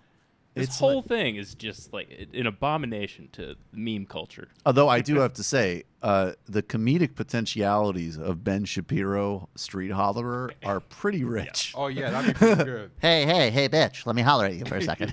Where's my hug, Ma? Where's my hug, Ma? Where are you going? Where are you going? You man let you go out like that? Nah, for real. Let me holler at you for a second. Oh my God. Oh, yeah? Oh, Hassa Diddy, bitch. You gonna let me talk to you? I can see him like approaching women with a chart, like explaining why, like Right, you know, she should be talking to him. Like, well, statistics say with our earning potential and our genetic compatibility that we would. Now, you may ask yourself why, if I look like a cretin from the netherworld, why I would be approaching you even though you're statistically more attractive and have at least a C cup size. Well, for the following reasons. I attend Harvard University. I'm white.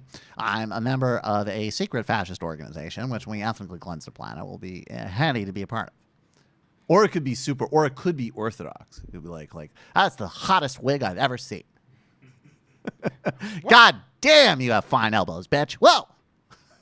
The worst part about this too is if you look at the replies, there's so many happy guys like high-fiving each other at how stupid this is. He goes, "Wow, she's so dumb," and it's like, oh, all of you should just kill yourselves. Not saying anybody should kill themselves, but they should kill themselves. Yeah, Oh, right. Yeah. Thank you. You did that correctly. See, Trevor's a lawyer. Yeah, but I You mean, totally should not do what you I'm should saying do. that you should do. Yeah. Yeah. And I hope that you didn't notice that It would what be I a did. horrible idea if you did what you should do. But do it. And this and also, you know, it makes it very conservative how damn old it is. Like, everybody's done with it, and then they just discover it. Right. That's so Right. Yeah. These turning head memes were like the rage like 6 months ago. Yes. And what's amazing is like it doesn't even like And they get it wrong. It's late and it's wrong. It's late and wrong. And I'm not like an extremely online like there's no doubt that there's things happening on Instagram and Snapchat that like I am behind the curve on. Like, but at the same time, like if you work in the media field, like it should not it's one thing to like not be ahead. And I don't really give, by the way, I think being ahead of the curve is super overrated on some things. Like people like with music, like, I don't know. I'd actually like to establish that something doesn't suck first before I have like a private listening party about it. Like I don't, this like obsession with being ahead of the curve is kind of overrated. But at the same time, like, are you fucking kidding me, dude? Like, you haven't seen this? You don't realize that this is already done? And again, I can't get over the implication that Ben Shapiro was once a Marxist. Yes. Like the whole joke hinges on Ben Shapiro being a Marxist. Something you used to really enjoy. Right. Yeah, he wasn't flirting with like Marx was his wifey. Like he was. Yeah, he wifed up Marx. Yeah. Adam Smith is like the side piece. He's like trying to holler at Adam Smith, but he wifed up Marx. God damn. Let me look at you. I don't get it. Where is Benny Johnson at now? Daily Caller. Oh my, of course. Also, like, how can you like be mocking somebody for being dumb and unqualified when you have just been given chances like no non-white, non-male person would have gotten? Like, who gets that many bites at the apple? You know, and right. But they think they earn everything. That's the thing. They assume everything that happens is because they earned it, even when they just stumble ass first into a fourth chance. You know, but her, of course, she has not earned anything. You know, no. And something that's interesting too. She's super dumb. And she's a 28-year-old who pulled off one of the most significant political upsets in modern politics and speaks fluently and articulately and morally on a variety of platforms. You know, a fucking moron. Clearly not as smart as the person who made this meme. Right. Or the guy. Yeah, clearly not a guy who feels the need to put on a meme circa 2018 colorized. Yeah, the guy who got busted for plagiarizing. Is it like multiple times or something? I believe it was multiple very times. Very smart. You know, I As got far in as I trouble once. understand. I got in trouble once. Let me not be smarter this time. Like, yeah. Yeah, you know, the really dumb thing about Alexandria Ocasio-Cortez is that every single time in these interviews, she gets busted for quoting Jeremy Corbyn, Bernie Sanders, and Eugene Debs verbatim. You know, I mean, that's just the kind of dumb shit that she gets. Oh, wait, no. That's fucking Benny Johnson, who incidentally, like, the guy didn't get caught. Like, it wasn't some, like, you know, I had a great, you know, he had like a great book to write and he was a young talent who succumbed to the pressure. He was some mediocre hack writing right-wing bullshit for like BuzzFeed and other places. Like, if you can't figure out how to jingle those sentences together without stealing, like, maybe you ought to like give the world a rest and like live with your parents. That's a grift. That's like the easiest grift. It's such an easy grift. Like, you can't even do that right. Have you guys seen Bethany Mandel's tweet? No, Bethany Menzel. Do you want to shoot that? We could. Brendan, is there a way to find that? Maybe. Bethany Man? I don't know Bethany Menzel. She's some kind of conservative columnist. Her bio on Twitter says wife to Seth Mandel. Oh, Seth Mandel is a far right. Op-ed for New York Post and commentary. Oh my God, she has a podcast called The Sethany Show, which is Seth and Bethany. Yeah, I just kill yourself, but don't. But kill yourself, but don't. She tweeted, "I'm shocked a bartender from Queens doesn't want to debate a Harvard law graduate." And what I love about that is these are the people who always act like they're for the little guy against the elites. Right. The elites. And they don't fucking like blue collar people at all. Like, they're dripping with contempt for them. Oh yeah, here it is. Yeah, keep going. Just they're dripping with contempt for them, and they are as elitist or contemptuous of, you know, the uneducated and the whatever, but they'll use these whole like the elites talking points whenever it's suitable. Like how could you even say that? And then on top of that, like, why do all of these conservatives act like she's obligated to answer him? He's not even a candidate. Well, like, look, who, if say Chris Hayes was like, you just won a Republican primary somewhere, you're obligated to debate me. These guys would all go, you're a delusional liberal, you know, I mean, but the thing, and it's funny, I mean, look, so obviously there's the hypocrisy there, but whatever, hypocrisy's obviously way past the point of pointing out any of these people.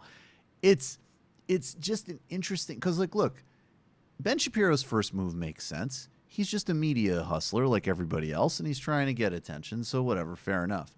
But then when she does the obvious thing, which is, you know, blow the little prick off, then they work themselves into a lather where they like absolutely show what complete classist assholes they are, and then are like aggrieved that they don't get, you know, entitled to somebody's time. I also think that, like, look, you know, yeah, Ben Shapiro never had to work. He's a rich kid from LA. Like, all of this stuff in American life. And I know even some people who are more liberal just get really uncomfortable when you just point out, like me, I didn't get to come and do media internships. My family was poor. Therefore, you have to do work. Somebody who was set up to do those internships because their parents could subsidize them.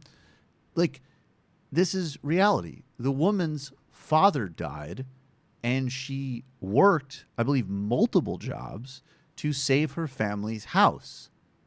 And not only, like, in fact, that's laudable by anybody's standards. It's actually particularly laudable by their, like, asshole standards, whereas, like, people like us look at that and we think, actually, it's a total moral wrong that any person would be put in that position. Like, that house being lost shouldn't have even been a question. But, they tell on themselves all the time. That's their jam. That's all they do. And you know what she did that made me really mad at her is that she put me in a position where I agree with Tom Watson, which I never ever want to do. But if you go up, she says, Tom Watson calls her a racist. And she goes, I can't even tell when people are joking anymore. Like, hey, but I think this is racially coded, and I'll say why. Because, she can't really say, hey, this Hispanic bitch doesn't want to debate this white guy. Hey, this Hispanic bitch doesn't want to date me, say. Ben Shapiro would actually be a hell of a lot more entertaining. I know, it would be entertaining. but it's like, if it was reversed, and she was from Harvard Law School as a Latina, right, and he was a white Jewish bartender, she wouldn't be saying this. She would be like, okay, she got it by affirmative action. The fact that she's a Harvard Law graduate just shows, like, look, this dummy in Harvard Law graduate, is being outclassed by this guy who probably should have gotten her spot. Like it's not really about what she says it's about. And I mean, I don't know if he's right for the wrong reasons or if he had the same type of logic I did, but I don't think it's really about. I think if it was reversed, her race and her gender would cancel out the Harvard Law graduate, and suddenly the fact that he was a bartender from Queens would become a laudable thing. Right. Well, I was going to say they'd actually flip it. Then it would be like, why can't the highfalutin lawyer have like a down-home blue-collar convo? I guess there's no affirmative action in debates, or something like that. Right. Exactly. I mean, we all know that the game they're playing. And I think that is why, Wait, I just want to add one more thing. I hate when she goes, wait. Can people still see these tweets, by the way? You want to click back on them? Go ahead.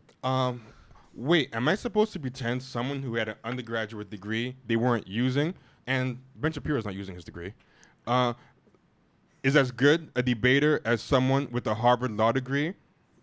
And it's like... Sorry, I guess I was. Carry on. Yeah, but prove he's a good debater. Like, she's taking it as a given that he's a good debater. I've never seen him make a point that wasn't sophistry or whatever. Like, but that's how they define good debate. That's literally like, that's true. Sophistry is their whole trade. I also think, like, who cares? Like, we're so past the point of debate, like, being a healthy or interesting or revelatory thing in this discourse. Like, it's a silly game. Yeah. That it's rhetoric. It's rhetoric. It's games. It's tricks. And it favors. It's not actually governing. No, and it's like, so what? So, like, some little nerd can create like a self-contained chessboard with his own rules and his and traps and build a little frame. It doesn't matter. It's utterly irrelevant. It has nothing to do with anything that's going on. It has nothing to do with the power that actually determines politics. And even in a positive sense, it has nothing to do with like the actual exercise of disagreement, dialoguing, and engagement. It's all just nonsense.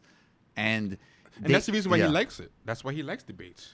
And that's why they like to exploit a broader culture of illiteracy and intellectual insecurity that confuses talking in a fast, obnoxious way and having decontextualized anecdotes and random stats as intellectual performance. It's not. It's it's more analogous to like, a random arbitrary skill set. It's like a mean version of Rain Man, except Rain Man at least could tell numbers and help actually win at a fucking casino.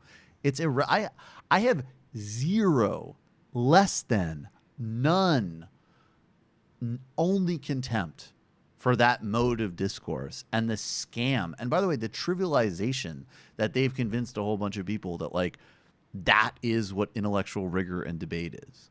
Being an incurious, nasty nerd. Yeah, and the people who love debates are not the people who you want to even sway on anything. Like, the people who like what he does. And there was an article in the New York Times that was really bad because it kind of uncritically let him just respond with all this intellectually dishonest stuff. And they didn't push back on any of it. And nothing in here backs up her assertion that he's a good debater based on these points. And the fact that, like, this article is its own best case for why she shouldn't debate him. Because I would not want to have to pick apart all the sophistry in debating him and have an actual serious campaign to run. Like, if anything, it would make her look very unserious to be with this buffoon who only gets legitimacy because he's a white male from Harvard Law School. I mean, that's pretty much it. I mean, he says things like slandering, discussion, and debate are not bad intentions. They can be. Yeah, you're very... They can easily be. You can have bad faith discussion all the time. Like, what are you talking about? I mean, my God, I hate to do this, but even like if you look at old William F. Buckley shows, and first of all, William F. Buckley was an arch reactionary, segregationist. I have no, like, he should be remembered with contempt. But frankly, like, yes, he did have on people like James Baldwin and argue and articulate loathsome points, but he clearly had a format where he actually desired to elicit ideas from other people. And that's just true. And that is a qualitative difference. Ben Shapiro is a right-wing propagandist. And the most interesting thing about him and sad thing about him is the way that, sophistry and reputation laundering through the intellectual dark web has conned a whole bunch of mediocre, gullible journalists at places like the New York Times to pretend that speaking fast and mouthing right-wing sentiments is intellectual rigor. It's not. And because these people, for as supposedly liberal as the New York Times is, they have more in common with him and his culture war bullshit. They love this culture war bullshit, and they hate the ideas becoming irrelevant as people are starting to move leftward and really get engaged on actual issues. Right. And Ocasio to them is as much a threat to the so-called liberals at the New York Times, as she is to these right-wingers, because they don't really want to talk about real solutions either that's going to raise their taxes. But the rest of the stuff he says here, he adds, slandering someone as a sexist catcaller without reason or evidence does demonstrate cowardice and bad intent, however. And her tweet clearly was not literally calling him a catcaller. And for him to pretend that she's actually calling him a real catcaller and defend it on a literal basis is either he's stupid or he's dishonest. Why would she debate him? Why would you want to waste time having to say, well, actually, it wasn't saying, like, it's stupid. It's a waste. But then, one last thing that she said, I'm going No, keep going. Keep going. No rush. One last thing that he said was, this is from the article, I'm going to read it verbatim. In a phone interview on Friday, Mr. Shapiro rejected that there was anything sexist about his offer, saying that he could see himself making a similar offer to an older male ideological opponent. And then he added this. I would offer Bernie Sanders $50,000 to debate. Absolutely, he said, referring to the Vermont senator. What in the world does this have to do with her being a woman? Which is very stupid because, like, you can say anything in a hypothetical. Like, hey, you've only beat up black people in your whole career as a cop. Well, yeah, I've only beat up black people, sure, but I could see myself beating up a white person. Hell yeah! Theoretically, I would beat the shit out of an innocent white person as well. I could say that to anybody. Like, oh, you're a rampant sexual harasser of women. Well, I could see myself not sexually harassing a woman. By the way, or sexually harassing a man. Like, by the way, Ocasio once again, she did not say that he was a sexual harasser. She said he had bad intentions, and she also implied this. She. For some reason, when this plays, I just imagine Ben Shapiro at a baseball party. I imagine him trying in to a, creep I, up. you see, I imagine him in a corner drinking a little oversized cup that's like bigger than his body, and looking at everybody having fun. And then I realized, here's the problem. This is why he's such a little asshole. And this is what so much of it comes down to. But you know what else is crazy about this? On top of the fact that he brings up a hypothetical to refute her. Like, well, I could imagine myself not doing this.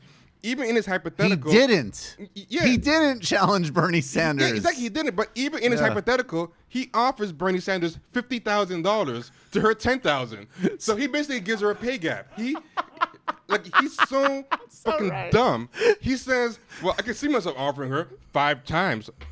Why? Because he's male? Because he's all white? 5 times the sexism and the campaign finance law He's not even smart enough to say, I could see myself offering him the same deal. He's this, but no, he's a Harvard Law graduate, so he's smart. You know, right? We have to take it as a given that he's like. Why should she debate him? Like, but well, why, these people why they is, confuse testing with intelligence. I mean, that's a bigger, big problem. But why is the person writing this not even pushing back? This is basic shit.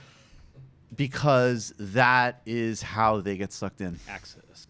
Well, it's totally access. No, and I think also you're right, and I think Trevor's also right that it's like that's the sweet spot of their bullshit. Like I have been in conversations with so many people who are, they're probably, frankly, they're for what it's worth, like they're Democrats, right? But that language of like debate and discourse, and I mean, they just get hoodwinked and hustled by it every single time. And what's really amazing is that those principles in their actual forms are actually quite important. And nobody has done more to destroy their brand than these people. I mean, anytime somebody in public life talks about open exchange of ideas, you either are like, okay, that's either a crypto Nazi or a disingenuous far-right propagandist. When in like a healthy society, you'd say, oh no, those are actually legit important values. But it's like, yes, those things are under threat by you. Okay, the last thing I'm going to say about this article. Yes. Because he just keeps getting dumber. The article goes, and the worst thing is this article puts the actual tweet by Ocasio in it to start. So the author clearly read the tweet. Right. So she can like push back or say something, but the article continues. He also criticized Ms. Ocasio-Cortez's analogy of catcalling, labeling it in quote-unquote insane accusation. Holla, holla, holla. Now, in the sentence, she says analogy, meaning that she gets that it's not literal. She used the word analogy, but she lets him just say this. I'm an Orthodox Jew, and I have never catcalled a woman in my life, he said. So he's continuing this thing like he literally called him a catcaller. He said, I don't know how they catcall down in Queens, but it must be weird, And it's like, okay, first off, what does being an Orthodox Jew have to do with anything? Does being an Orthodox Jew render you immune to catcalling? And if it does, who racially or whatever would you have to be for it to be natural? Like what's Puerto Rican? Yeah, that's science. Basically. I'm not from where she's from. Like he's kind of basically analogizing, her people. I'm an Orthodox Jew, unlike you. Like none of this is pushed back on in the article. The fact that it's not like, it doesn't say anything like, despite the fact that she was clearly using an analogy, Mr. Shapiro said such and such. It doesn't say that. And again, the Orthodox Jew thing is, this is the brilliant guy that, Mandel thinks that she should be running scared from. I have to say, and I don't trash Orthodox Jews. I don't essentialize anybody. I'm actually pretty good about that. But just as a matter of reality, if you ask any woman, and maybe by Orthodox he's doing a trick and excluding Hasidim, but presumably Hasidim are more Orthodox than Ben Shapiro because they're actually running around Williamsburg and doing their thing, not like doing trash podcasts. Some of them are very good at hollering at women on the street. Some of them are actually super skillful at catcalling, and you have not lived until you've seen some like guy named Yuri who's dressed like he's in like 18th century Poland and looks like he has like 5 cases of scoliosis. Being like, you from here? Let me talk to you. You know what I love is I would every time, because those guys every time they see a white person they always ask, you Jewish? You Jewish? And I remember one time I was walking with a girl I was dating, and she was a black girl. Yeah. And usually when they would see you like with a girl, you know, of another race, and I've had this experience several times, they're just kind of like, and so much for the not essentializing impression here. So the guy came up to her and he's like, and he literally is like, you know, he wasn't like, he actually was nice to her, like he smiled at her. And so he was like, you know, he wasn't bad to her. He acknowledged her presence, but he turned to me and he's like, Jewish? I was like, no, but she is. And he's just like, and then we walked off. He was confused. I felt like Trump. I turned around. I was like, Ethiopian. Well, you know Ethiopian Jew. You know what's funny? My friend works Vice. He's a cop. Right. He works Vice. He told me that they bust those guys all the time with like prostitutes of all different races. Well, I mean, look, anytime you get into a community where they're super suppressed, right? It shows up. Those are like, there's literally stats. Like I've read somewhere like there's some, and obviously like everywhere in the world, like everybody's looking at a huge amount of pornography, but I think they literally like in the United States, highest pornography rates are in the most Christian conservative states, and globally, some of the highest countries are in like the Middle East, right? Like it just makes sense. Like if you're suppressed, it's gonna come out. No, definitely. Right. So that being said, I would speculate, and the key word here is speculate. What Ben Shapiro is really trying to say is, "Oh my God, Ma, please." See, Alexandria Ocasio-Cortez was not saying that, but I'm guessing that. What brand is that shirt? Because it must say "Made in Heaven." I like how I'm just taking it that he's like straight up grimy, but you're actually capturing the type of fucking lame shit that he actually would say. There was another. Did it hurt? What? When you fell from heaven? Oh, it looks like you dropped something. It looks like conversation. Let's pick it up. That is the ultimate Ben Shapiro hollow line. Want to debate?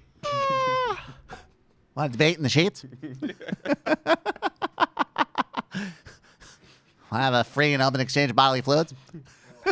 I'm gonna filibuster you open. Come on, Ma, don't filibuster. I'm gonna filibuster nut. All of a sudden, I was gonna say, now we're making Ben Shapiro cool. Yeah. That's cool. Now he can be here. This is an alternative world where he studied abroad or something. That might be a new character. Ben Shapiro is a halfway paid up member of the human race. PUA Shapiro or something. PUA, yeah. So here's the thing, guys. Yeah, it's like one of those old videos, like when all that trash was popular. He's just like, a lot of guys think they can't get girls. I'm here to tell you, I was really shy in high school. I didn't get many dates. I have banged supermodels from every single continent, including Brazilian twins. How did I do it? The 4 steps: confidence, conversation, debate, and infatuation. Okay, we're gonna go through the steps here. Everything is debatable, even a no. Oh, God, well, now we're getting into the real creepy. She says no. Ask her to debate. I have literally overpowered with logic unwilling women from across all 4. I have literally exhausted women into dates, sex, and even more. This debate tactic called sex by attrition. Right. Never fails. Just debate her until she just wants you to shut up. Now you go. Now you've studied at some highfalutin liberal school. You go, wait, it sounds like you're advocating some form of sexual coercion. It's not, and I'll legally explain to you why. I went to Harvard Law School. Oh God. now we literally are just talking about that whole scene. But actually, he missed his true calling. Yeah. I can imagine like the people at the Ben Shapiro boot camp, the dredges of society. Confidence, conversation, debate, infatuation.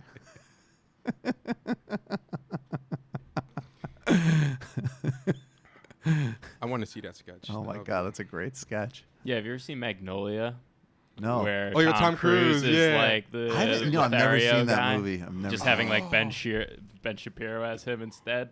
Oh, that'd be P.T. so Anderson, good. get on it. Oh, one of the viewers has to put the head on Tom Cruise, a floating Ben Shapiro head on Tom Cruise. And then whatever way you meme it, just make sure to say colorized circa 2018, so we know exactly what you're talking about. You gotta. Okay, this is the scene. This is who Ben Shapiro needs to be. How'd you guys like those nachos? And change the pitch to make it high. Yeah, well, you are not here for the pitch. fucking food. You are here for me to enlighten you, to edify you, to send you off into the now not so unknown future. So come along with me. And the graphic he How to exposes is so fake good. Like you are nice and caring. No, I don't want a microphone.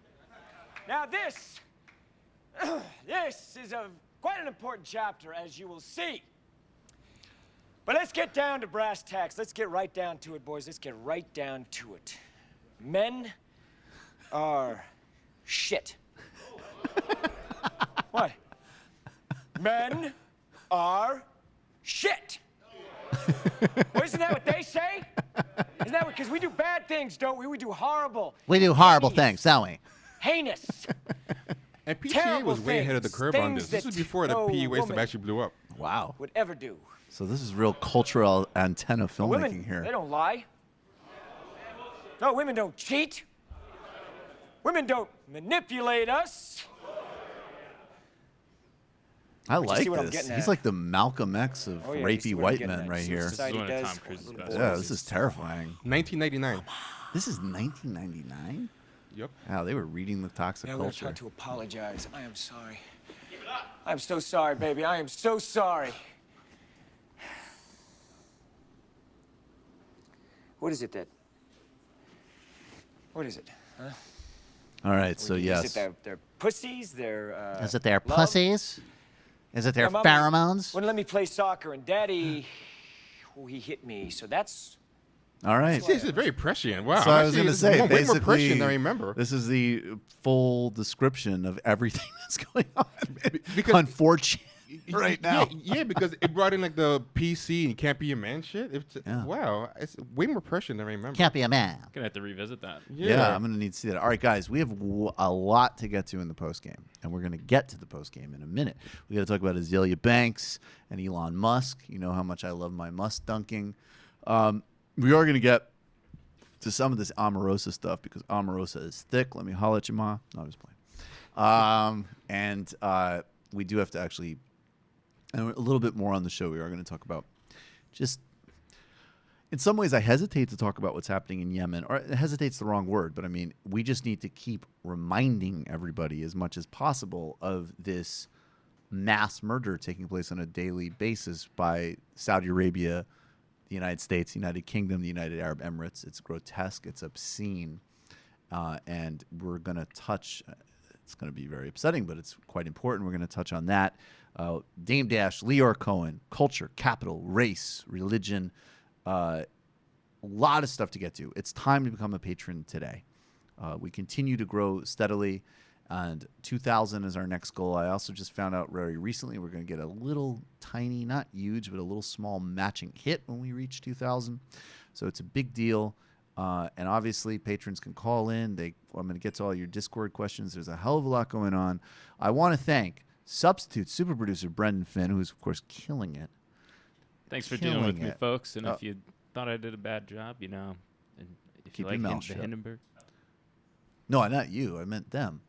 Like, don't say people are doing a bad job. No, whoa. I've never been that mean to anybody in my squad on air ever.